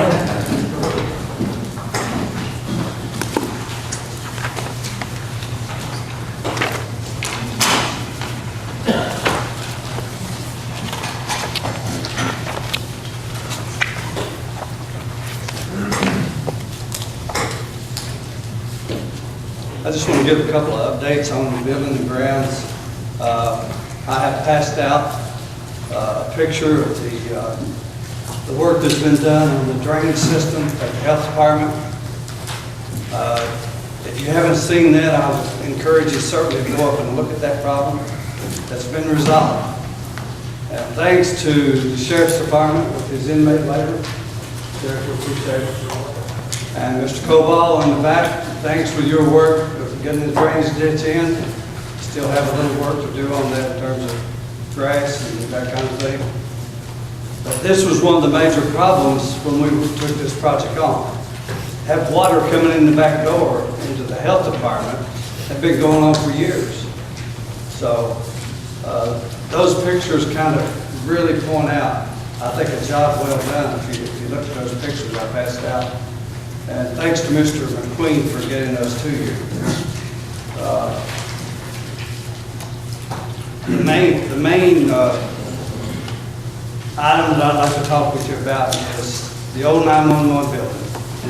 As you know, the committee has been looking at several county buildings and property that we own to try to figure out what we need to do in terms of, do we fix it up and utilize it with another department within the county government? Or do we, say it's not useful and move on and try to put it on the list to be sold? But on the 911 building, we actually have made a couple of trips, 3 trips down there. There was a question came up last month about the leak in the building. That leak has been repaired. It no longer leaks.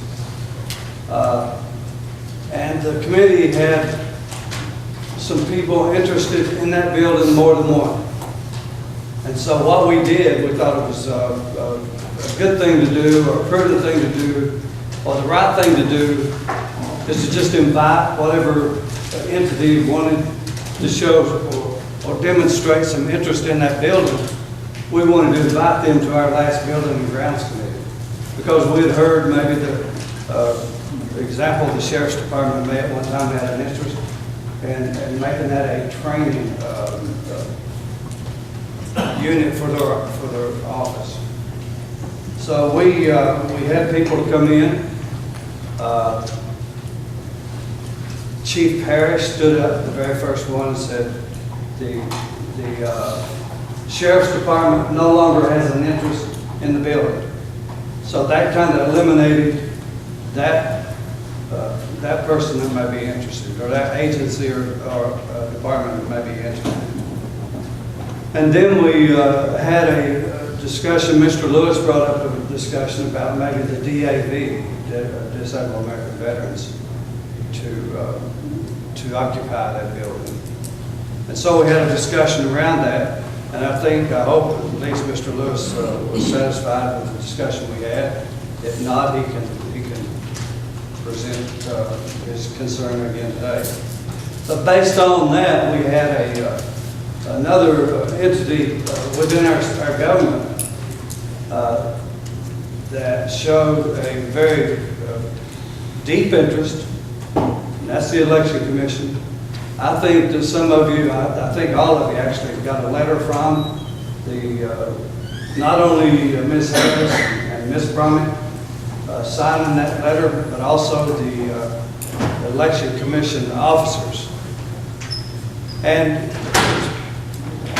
we are recommending from our committee, Building and Grounds Committee, we are recommending, based on the information that we gathered over a period of time, actually, with 2 site visits, we are recommending that the Election Commission, I am recommending, the Election Commission be designated as the department going into the 911, the old 911 building, based on future funding.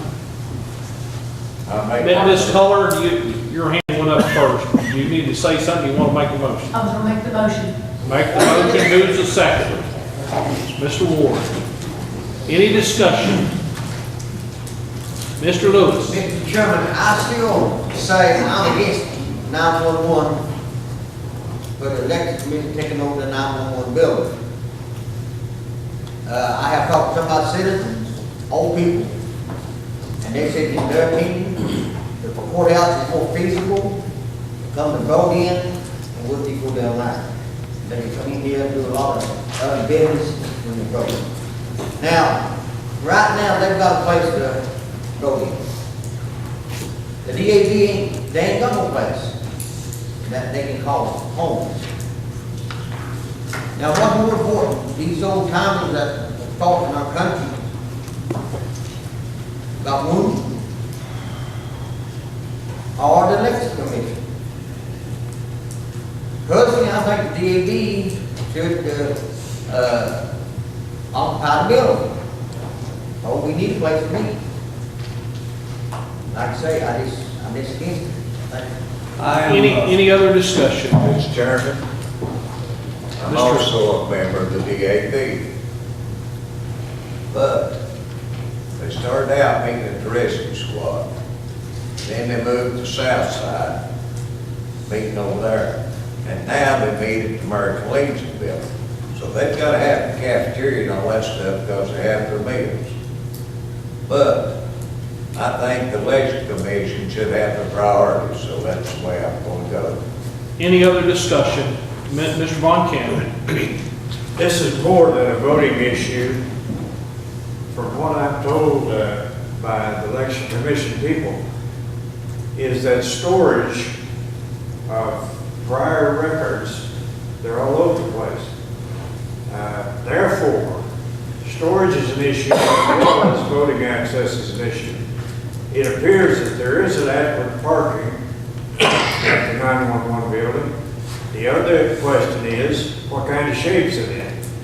I've been in the building, not recently, but when Herb and the Red Cross was in there, and it appears it's in fairly good shape. That is another aspect of county expenditure going somewhere. Therefore, I would ask someone that knows, what is the amount of dollars it's going to take to put it into adequate shape? Mr. Von Cannon, I can give you that information. We just spent $2,500 on the roof, making the repairs to the membrane and the exterior perimeter gutters.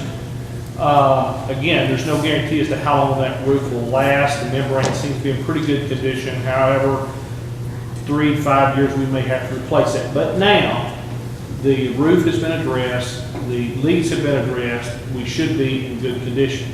Now, as far as a good number of you have taken the tour with me to that facility, along with Chairman Lyons. We've looked at it. It needs thorough cleaning. There's some ceiling that needs to be replaced. There's a good number of floor coverings that need to be replaced and painted throughout. You know, based on the sheriff and his inmate labor, which have really helped us with the projects over the annex, if we have access to that labor, I'm saying somewhere between $15,000 and $20,000 to get it in shape and get those people moved over there. And that would come directly from the Buildings and Grounds budget. Now, we probably won't have enough in the budget at this time to make those repairs between now and June 30, but with the new budget year, if the Buildings and Grounds budget is funded the same amount it was last year, we should be in a position to go in and make those repairs and get those folks moved over there September neighborhood. Mr. Mayor. Okay. Yes, sir. We do have Ms. Harris with us, but we also have Mr. Miller Garland and Mr. Souter and the election commission officers here. If you'd like for them to come up and ask, try to address any questions for them. Mr. Souter, would you like to make any comments since we're in discussion mode on this motion? If you would, please come up.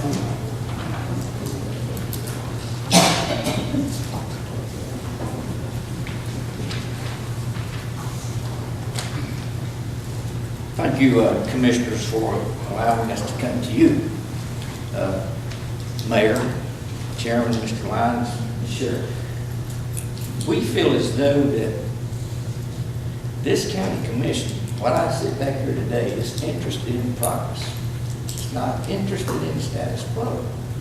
So we feel like that if we could consolidate our business with the election commission, it would invite more people to vote. People have told us they don't want to come here to vote.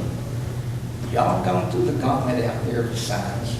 Y'all gone out through with the preach, vote for me, vote for me. We can control that better at the old 911 building. We do have perimeters. The city of Elizabethton also has restrictions on their sign ordinances, which that can be controlled. Parking is not going to be an issue. The First Baptist Church has allowed us to do some parking there. We had an issue with the Masonic Lodge. They would agree to let us park there, but they wanted some work done on the alleyway. Right now, as it stands, the mayor and I, and Tracy's been to the city, they're not in favor of fixing that because that alley is on private property. But they still won't let us allow to park at this point in time. So we feel like with the storage issue, it's required for the state of Tennessee, and we've sent letters to you to document the TCA codes that has us to do certain storage, especially on the voting machines. There's been a lot of issues across the state about voting machines being tampered with. We have a responsible person here that does that. We have an election commission that oversees that and controls that. Administrative relation, Tracy Harris, watches this very, very carefully. We should be proud of her. We should be proud of those office workers that oversee who's allowed to vote and who's not allowed to vote. There's a lot of issues that comes in, and those records have to be kept. Felons in the state of Tennessee, from other states, all those records have to be updated. We got them in cardboard boxes. You know, the state doesn't like that too well, but we got to do something. We appreciate your vote. We met with the Building and Grounds Committee. We've showed them the need. A lot of the voters see the need, and we'd appreciate kindly, with the help of this sheriff, we can do this project. We'd appreciate kindly, real kindly, if you would allow us to make this move. Thank you. Thank you. Any other discussion before I ask clerk to call the roll? Mr. Peters? It never puts this stuff amazes me. We just spent $20,000 on something that I feel like we didn't need, and now we don't have $20,000 to do something we do need. So we need to think about what we're doing. And that come out of your budget, Mr. Mayor, that you said you didn't need. You told us that was extra money. And now we need $20,000 to improve this building. Something's wrong. Sir, every building in this county needs attention. And for the first time since I've been here, we have a team together that we can start address these things. So, go ahead, Doc. My question is, if we move into the 911 building, will the people be a voting over there, or will they be a voting here? Have we got enough space over there to accommodate the people?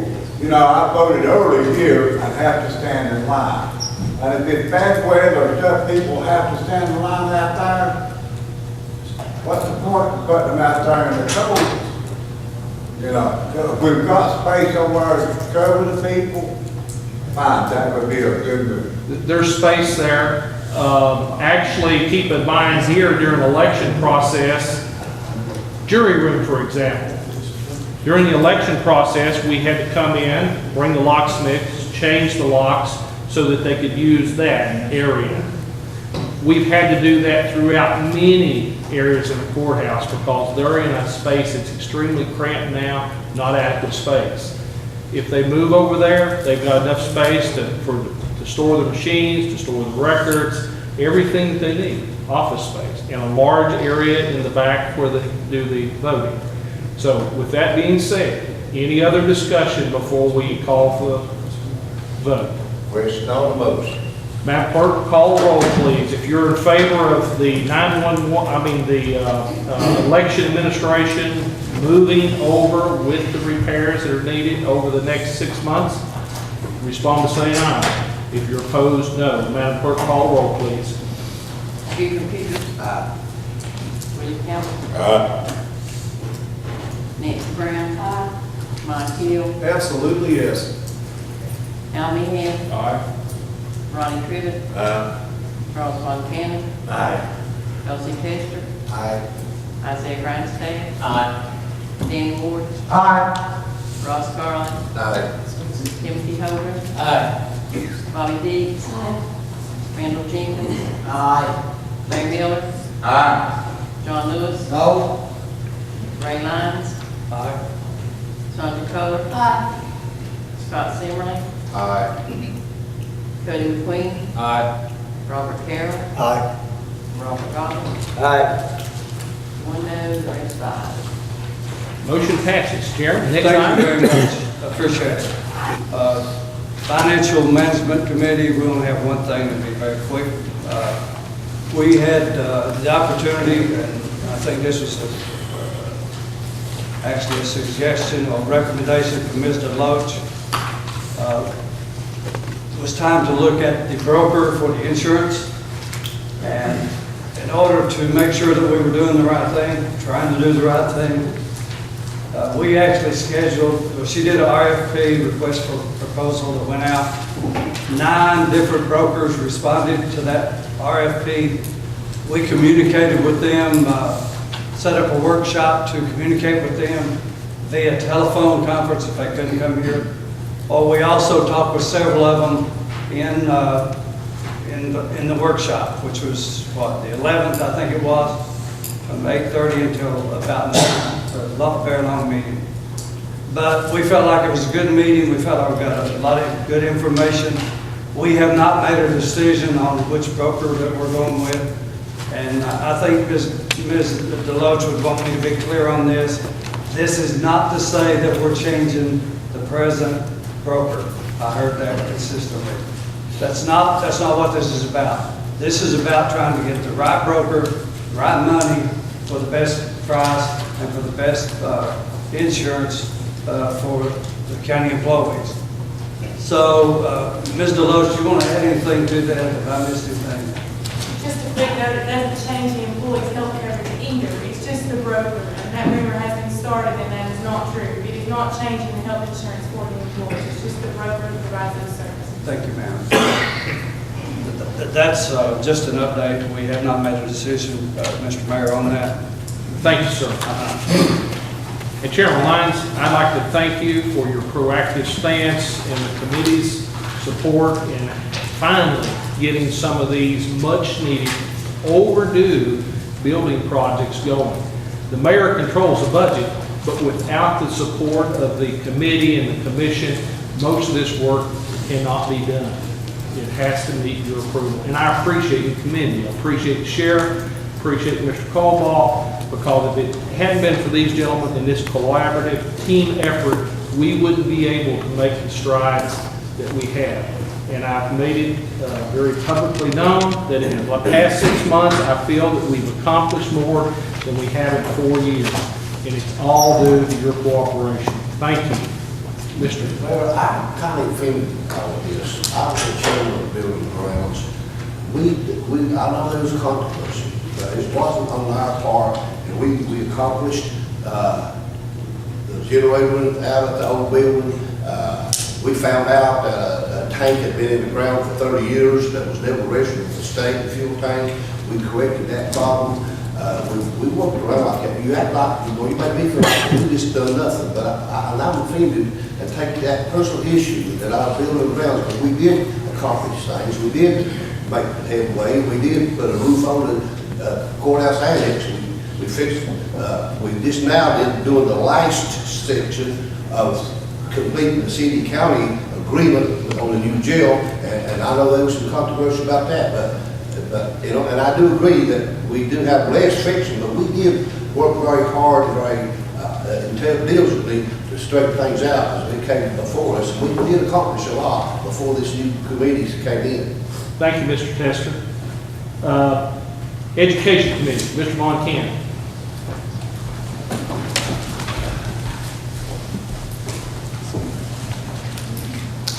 We were very fortunate to have Dr. Keith Young speak to us concerning Tennessee Promise. One of the things that came out of the meeting that most of us had overlooked, or some of us had overlooked, was in addition to the community college aspect of funding, the funding is also available to the Tennessee Technology Center. That's one of the things that had not been mentioned very much, but that's also a possibility. The program, as presented by Governor Haslam, was a very innovative thing. It received a lot of national press, and which was positive for the state of Tennessee. It also gives students an opportunity to go to college that very possibly would never have had the opportunity to even consider. The program expected 25,000 applications. The program received 50,000 applications. Out of those 50,000, 90% of those people are eligible for the program. So where did the money come from? I'm not sure. It should have been taken from the education, lottery education aspect, but that's where it came from. So therefore, there's very little new tax money involved, other than possibly some administrative situations here and there. I will say this, that having known Dr. Keith Young for about 7 or 8 years now, he was the right man. He gets things done. I've seen him in volunteerism programs. He really is a go-getter. And if anybody can pull this off in the Tri-Cities area, it will be Dr. Keith Young. So, what are the aspects? The Northeast state will be doubled in attendance. Teachers, space, all of these things Dr. Young is beginning to address, has addressed. It sounds like a monumental task, and it may be. However, as I said before, if it can be pulled off efficiently and with timely, in my opinion, Dr. Keith Young is the man for the job. Thank you. Thank you, Mr. Montana. Mr. Hill, Highway Committee. We've only got a couple of matters that are in progress, and I have nothing to bring in front of the commission at this time. Thank you, sir. Landfill. Ms. Deeds.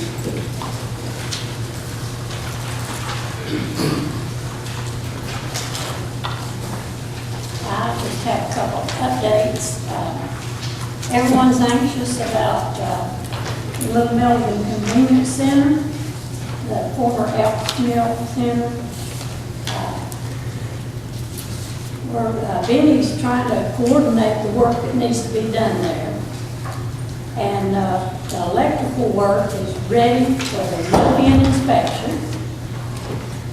And this electrical work was done by the Tennessee Tech Vocational School students. Of course, that was free labor, and that's a good experience for the students as well. We need to get the plumbing done. That's not been taken care of. And of course, after the electrical inspection, there'll be some work inside the building that will have to be done. And then the weather's going to allow Benny to be able to pour the concrete pad that will be used for the roll-off dumpster. So that's our update on the Little Melvin. As you know, Director Lyons has been interested in the possibility of making Carter County the hub in a hub-and-spoke recycling program for East Tennessee. And we've learned in some meetings we've been in lately that Tennessee has decided not to give the grant for the hub-and-spoke this year. So hopefully that grant will be available next year. And this gives Benny more time to explore and research the possibilities of the program. how it would work for the county. Now, this is a little information for our new elected commissioners and possibly refresh the memories of the others. At a regular meeting of the county commission on July 21st, 2014, a resolution was passed supporting Carter County and the cities within Carter County in their efforts to increase recycling opportunities in the county. And the city of Elizabethton and the city of Watauga now are working with Carter County in the recycling program. And this is what is called the hub and spoke. Carter County is the hub, and then you have Elizabethton and Watauga as spokes. So this is the beginning. This is contained within the county. And Benny is looking to reach outside the county at a later date. He's exploring that. And if you have any questions about that, Benny's here today. He'd be glad to answer them. Does anyone have any questions? Mr. Dixon, I've got a question. Okay. For Mr. Line, if weather permit, when is your bill will be open? Mr. Lewis, most of the stuff we're having done, I've already done free labor, so we're having to kind of wait on the folks that, especially like the plumbing, their pay work comes first, so we're kind of on their schedule. If weather permits, I can get the concrete pad board, hopefully it's going to work, and then I'll be likely for plumbing. How much would it cost to order a plumbing board on Sunday? I haven't checked, I can check. Don't care a bit to check. And if it's reasonable enough, I mean, just go ahead and have it done. You don't get them, if people get impatient, they need to place it. I understand that. A little bit of inflation. Go. Maybe a month, 2 months? Oh, within a month. Okay. Any other questions? Okay, just remember, May the 16th is the household waste event from 9 a.m. to 1 p.m. at the recycling center. Just keep that date in mind. And now that the weather has improved, I wish that each one of you would visit the landfill and the recycling center. It's difficult for you to vote on something if we bring it to you or know what's happening if you do not visit those centers and see what's going on there. So I appreciate it if each member would try to make that visit before our next commission meeting. Thank you. Thank you, Chairman. Law enforcement? Law enforcement, the only thing that we would ask is that more of my fellow commissioners would accept the invitation of the sheriff to come visit the facilities.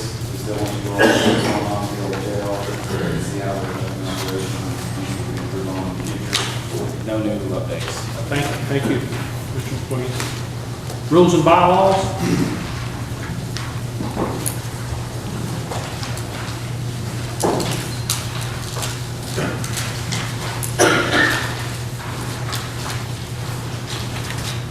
Rules and bylaws, we don't have much, just a few quick items to cover. One important thing we're looking at, I would like to ask all of you, I would like for us to meet in the next few months to go over and study Robert's Rules of Order. I think it would kind of help out some of us new guys on the block and some of you seasoned commissioners. Just sometime in the next few months, we'll coordinate a couple of meetings to go over that. I think it would be beneficial to all of us. Some of the other stuff that we was looking at kind of took care of itself today. As far as that, and one other item that we're looking at is to cover. Sorry, lost my spot. We looked at the second readings, and I know that got turned down, and I know that we spoke about that. And I agree that some of the stuff has been being brought up and put down, and brought up and put down, but I really would like us to consider that in the future.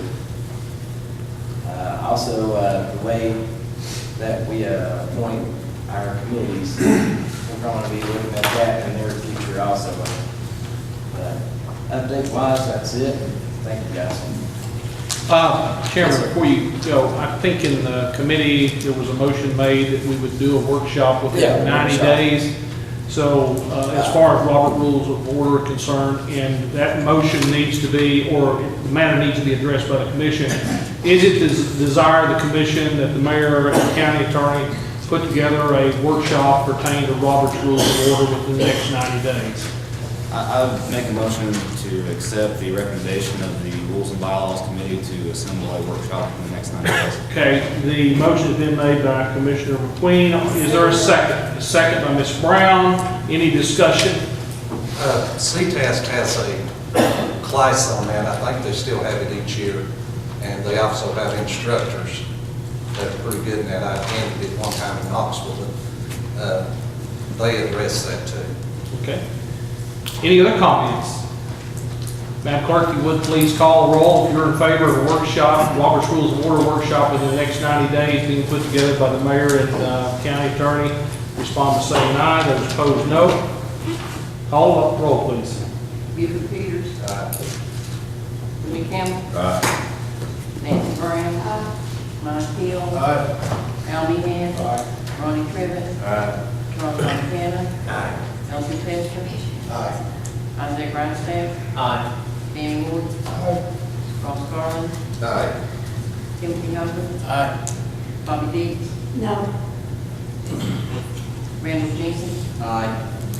Larry Miller. John Lewis. Ray Lyons. Sandra Coe. Scott Semley. Cody McQueen. Robert Carroll. Robert Goff. One no. Motion passes. Thank you, Mr. Chairman. Nominating committee. I'm sorry, Mr. Trivet, I failed to call. I don't have anything to say today, I won't be quiet. Okay. Are there any committees that the mayor has failed to call upon? With that being said, we'll go directly to the county attorney's report. Mr. Harden.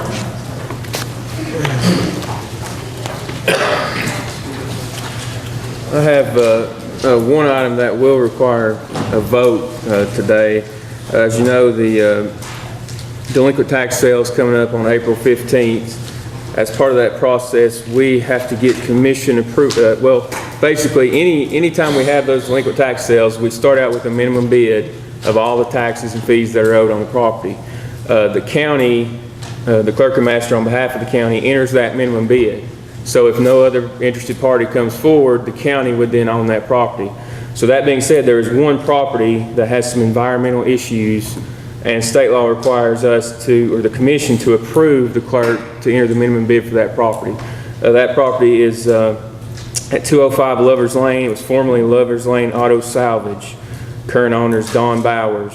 Got delinquent property taxes going back to, I think, 2003. And it's been repeatedly pulled out of the sale.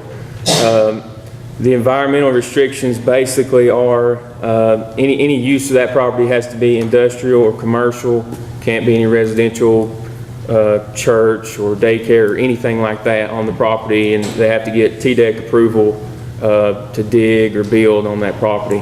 But as it stands, there's no problem with selling the property, but we just have to get that approval beforehand that the commission wants the county to own that property if no one else comes forward. So that being said, I would request a vote on that. I make a motion, Mr. Chairman, we can go ahead and sell the property. Okay, 205 Lovers Lane for the clerk to enter the minimum bid. Motion made by Mr. Trivet. Is there a second? Second by Mr. Tester. Any discussion? Got one there. Mr. Harper, maybe you can answer this. You talking about the one there where all the junk cars were being stored down there? I believe so, yes. Yeah, it used to be Lovers Lane Auto Salvage there on Lovers Lane. If there's oil and material in that ground, who's responsible for cleaning it? Well, that's part of the reason the taxes haven't been paid for so many years. I think that the owner just basically walked away. But as it stands, I do not believe there's a cleanup required. It's just simply there's restrictions on how it can be used. So if indeed we move forward, and we're going to move forward and sell it, but the question being is if the county will enter the minimum bid. Now, that may be, you know, that may be null and void if someone bids. If someone enters the minimum bid, this is all for naught. This is just whether or not the county would enter that minimum bid. Is it required if we sell that property, then we have to have it inspected by the environmental? No, sir. It's been through that process. We just have to disclose it and make whoever would be an interested bidder in that property aware. But once we sell it, it's theirs, and we're not responsible. We're not responsible now. The question being is if we would want to be the owner of that property. We do not currently own it. Any other discussion? Madam Clerk, if you would please call the roll. Richard Peters. Aye. Willie Campbell. Aye. Nancy Brown. Mike Hill. Aye. Johnny Henn. Aye. Rodney Trivett. Aye. Charles Montana. Aye. Elsie Testor. Aye. Isaiah Grinstein. Aye. Danny Ford. Aye. Ross Garland. Aye. Timothy Hogan. Aye. Bobby Dees. Randall Jenkins. Aye. Larry Miller. Aye. John Lewis. Aye. Ray Lyman. Sonia Shaw. Aye. Scott Zimmerman. Aye. Cody McQueen. Aye. Robert Carroll. Aye. Robert Goff. Aye. All ayes. Mr. Harmon. Okay, as far as the litigation update this month, there is nothing new, no new litigation filed, which is obviously a good thing. No significant updates to give you on any pending litigation. As far as my activity this month, once again, as usual, a lot of research and opinions rendered to different county office holders and officials. Some of the issues I looked into this month was a tire disposal site. We've looked at finalizing contract negotiations for the sheriff's office for some GPS equipment. There was an issue come up with possible process we're going to go through to appoint a new medical examiner. Continue looking into the farmer's market issue. There was an order of protection issue at the jail this month, and we also did some research on a timekeeping issue in the jail, which I believe we've got all that squared away with the sheriff's office now. We've executed the contract for the jail parking lot, and that is moving forward. Also, obviously did my assigned research from last month on the attendance and the vacancies in the commission. Did draft the 2 resolutions presented today. The only other item I would report is the excess property sale that I know some of you are interested in. We've got that scheduled now for April 10th. That's a Friday, I believe, at 4 p.m. in the afternoon. So April 10th, we'll sell the excess properties that have already been approved. The tax sale's on April 15th, and then I'll start moving forward with the process of bringing in the next batch of excess properties. And that's all I have. Thank you, Attorney Carter. Commission comments? Any commissioners that would like to make a comment? Mr. Lewis. Okay, we had 2 commissioners had to resign on a different thing, but most times when we run in our district, they always maybe 4 or 5 people run in this district. And people only make 3 of them. Now, maybe we get the law to do some research on this. We need to pass an ordinance maybe, if we can. Nothing that goes through the state hasn't done, right with that maybe. If somebody in 6 districts resigns, say, then the number 4 vote getter will be automatically put on his place. And this would save a lot of confusion. So we're going to have to appoint 2, but the 2 that we're going to have to appoint might not be what the people really want. But the number 4 on the ballot has been what the people want. Thank you, Mr. Lewis. Any other comments? Mr. Hill? Yes, sir. I'd like to commend you on a well-run meeting today. We're bringing it home really before lunchtime, and that's awfully cool. I'd like to encourage my colleagues to continue, if they could, make a phone call or write the letter to the TWRA about reinstating the one-day fishing license to support tourism in my district. And if anyone would like, I wouldn't mind to make the phone call to see if we could acquire the Roll Call Pro at a discount from the folks that are putting theirs in mothballs. $1 is $1. And finally, I'd like to commend or congratulate our Commissioner McQueen on his new title of Daddy. He's got a new role, so congratulations, sir.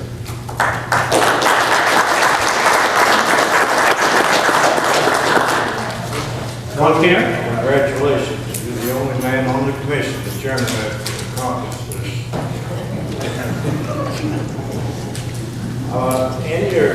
On your table is a flyer, turning benefit dinner for Essential Christian Home Academy. A lot of us don't even know where it's located in the town, but it does contribute a sizable amount of income to the county. Please look at this, and if you can, there's no charge for the dinner and the entertainment. However, we do expect a small donation.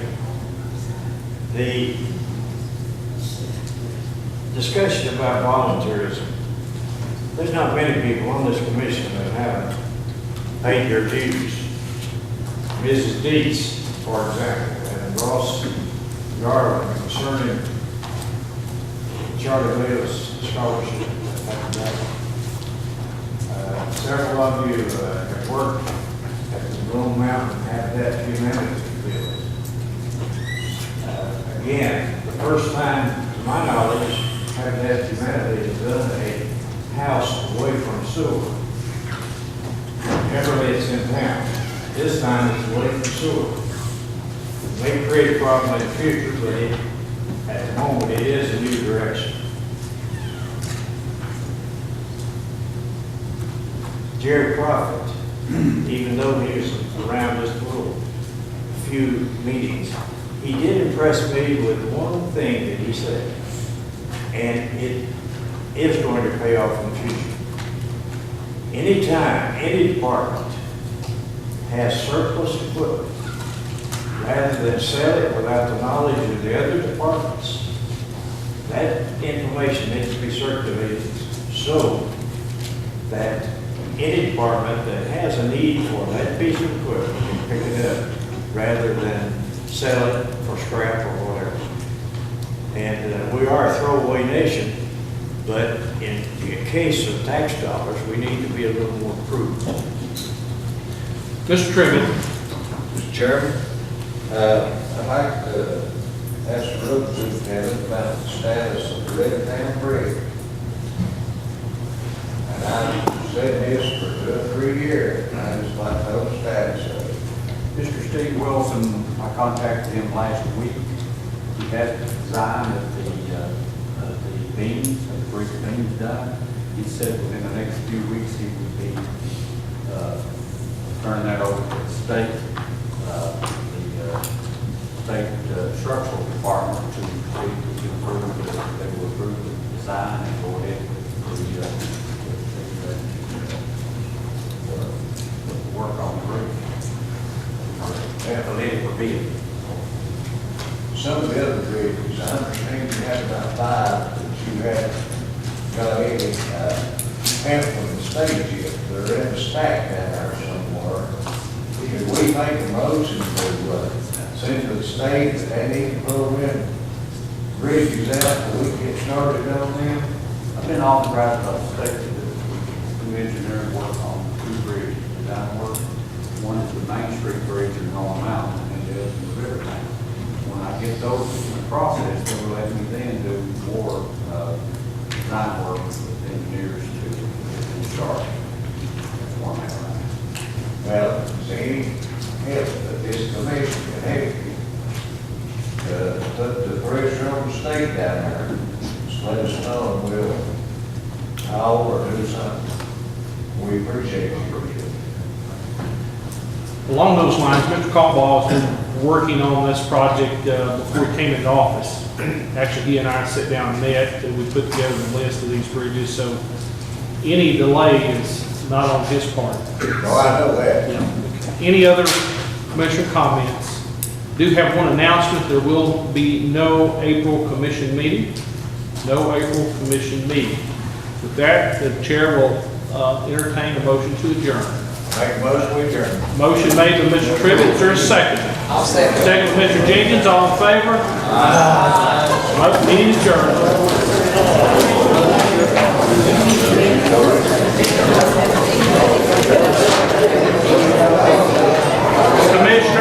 Commissioners, one other item. As far as committee meetings, the chair of those committee meetings, if you're going to have a committee meeting in the month of April, you need to let Ms. Lewis know so that you can properly advertise it. Mayor, are we going to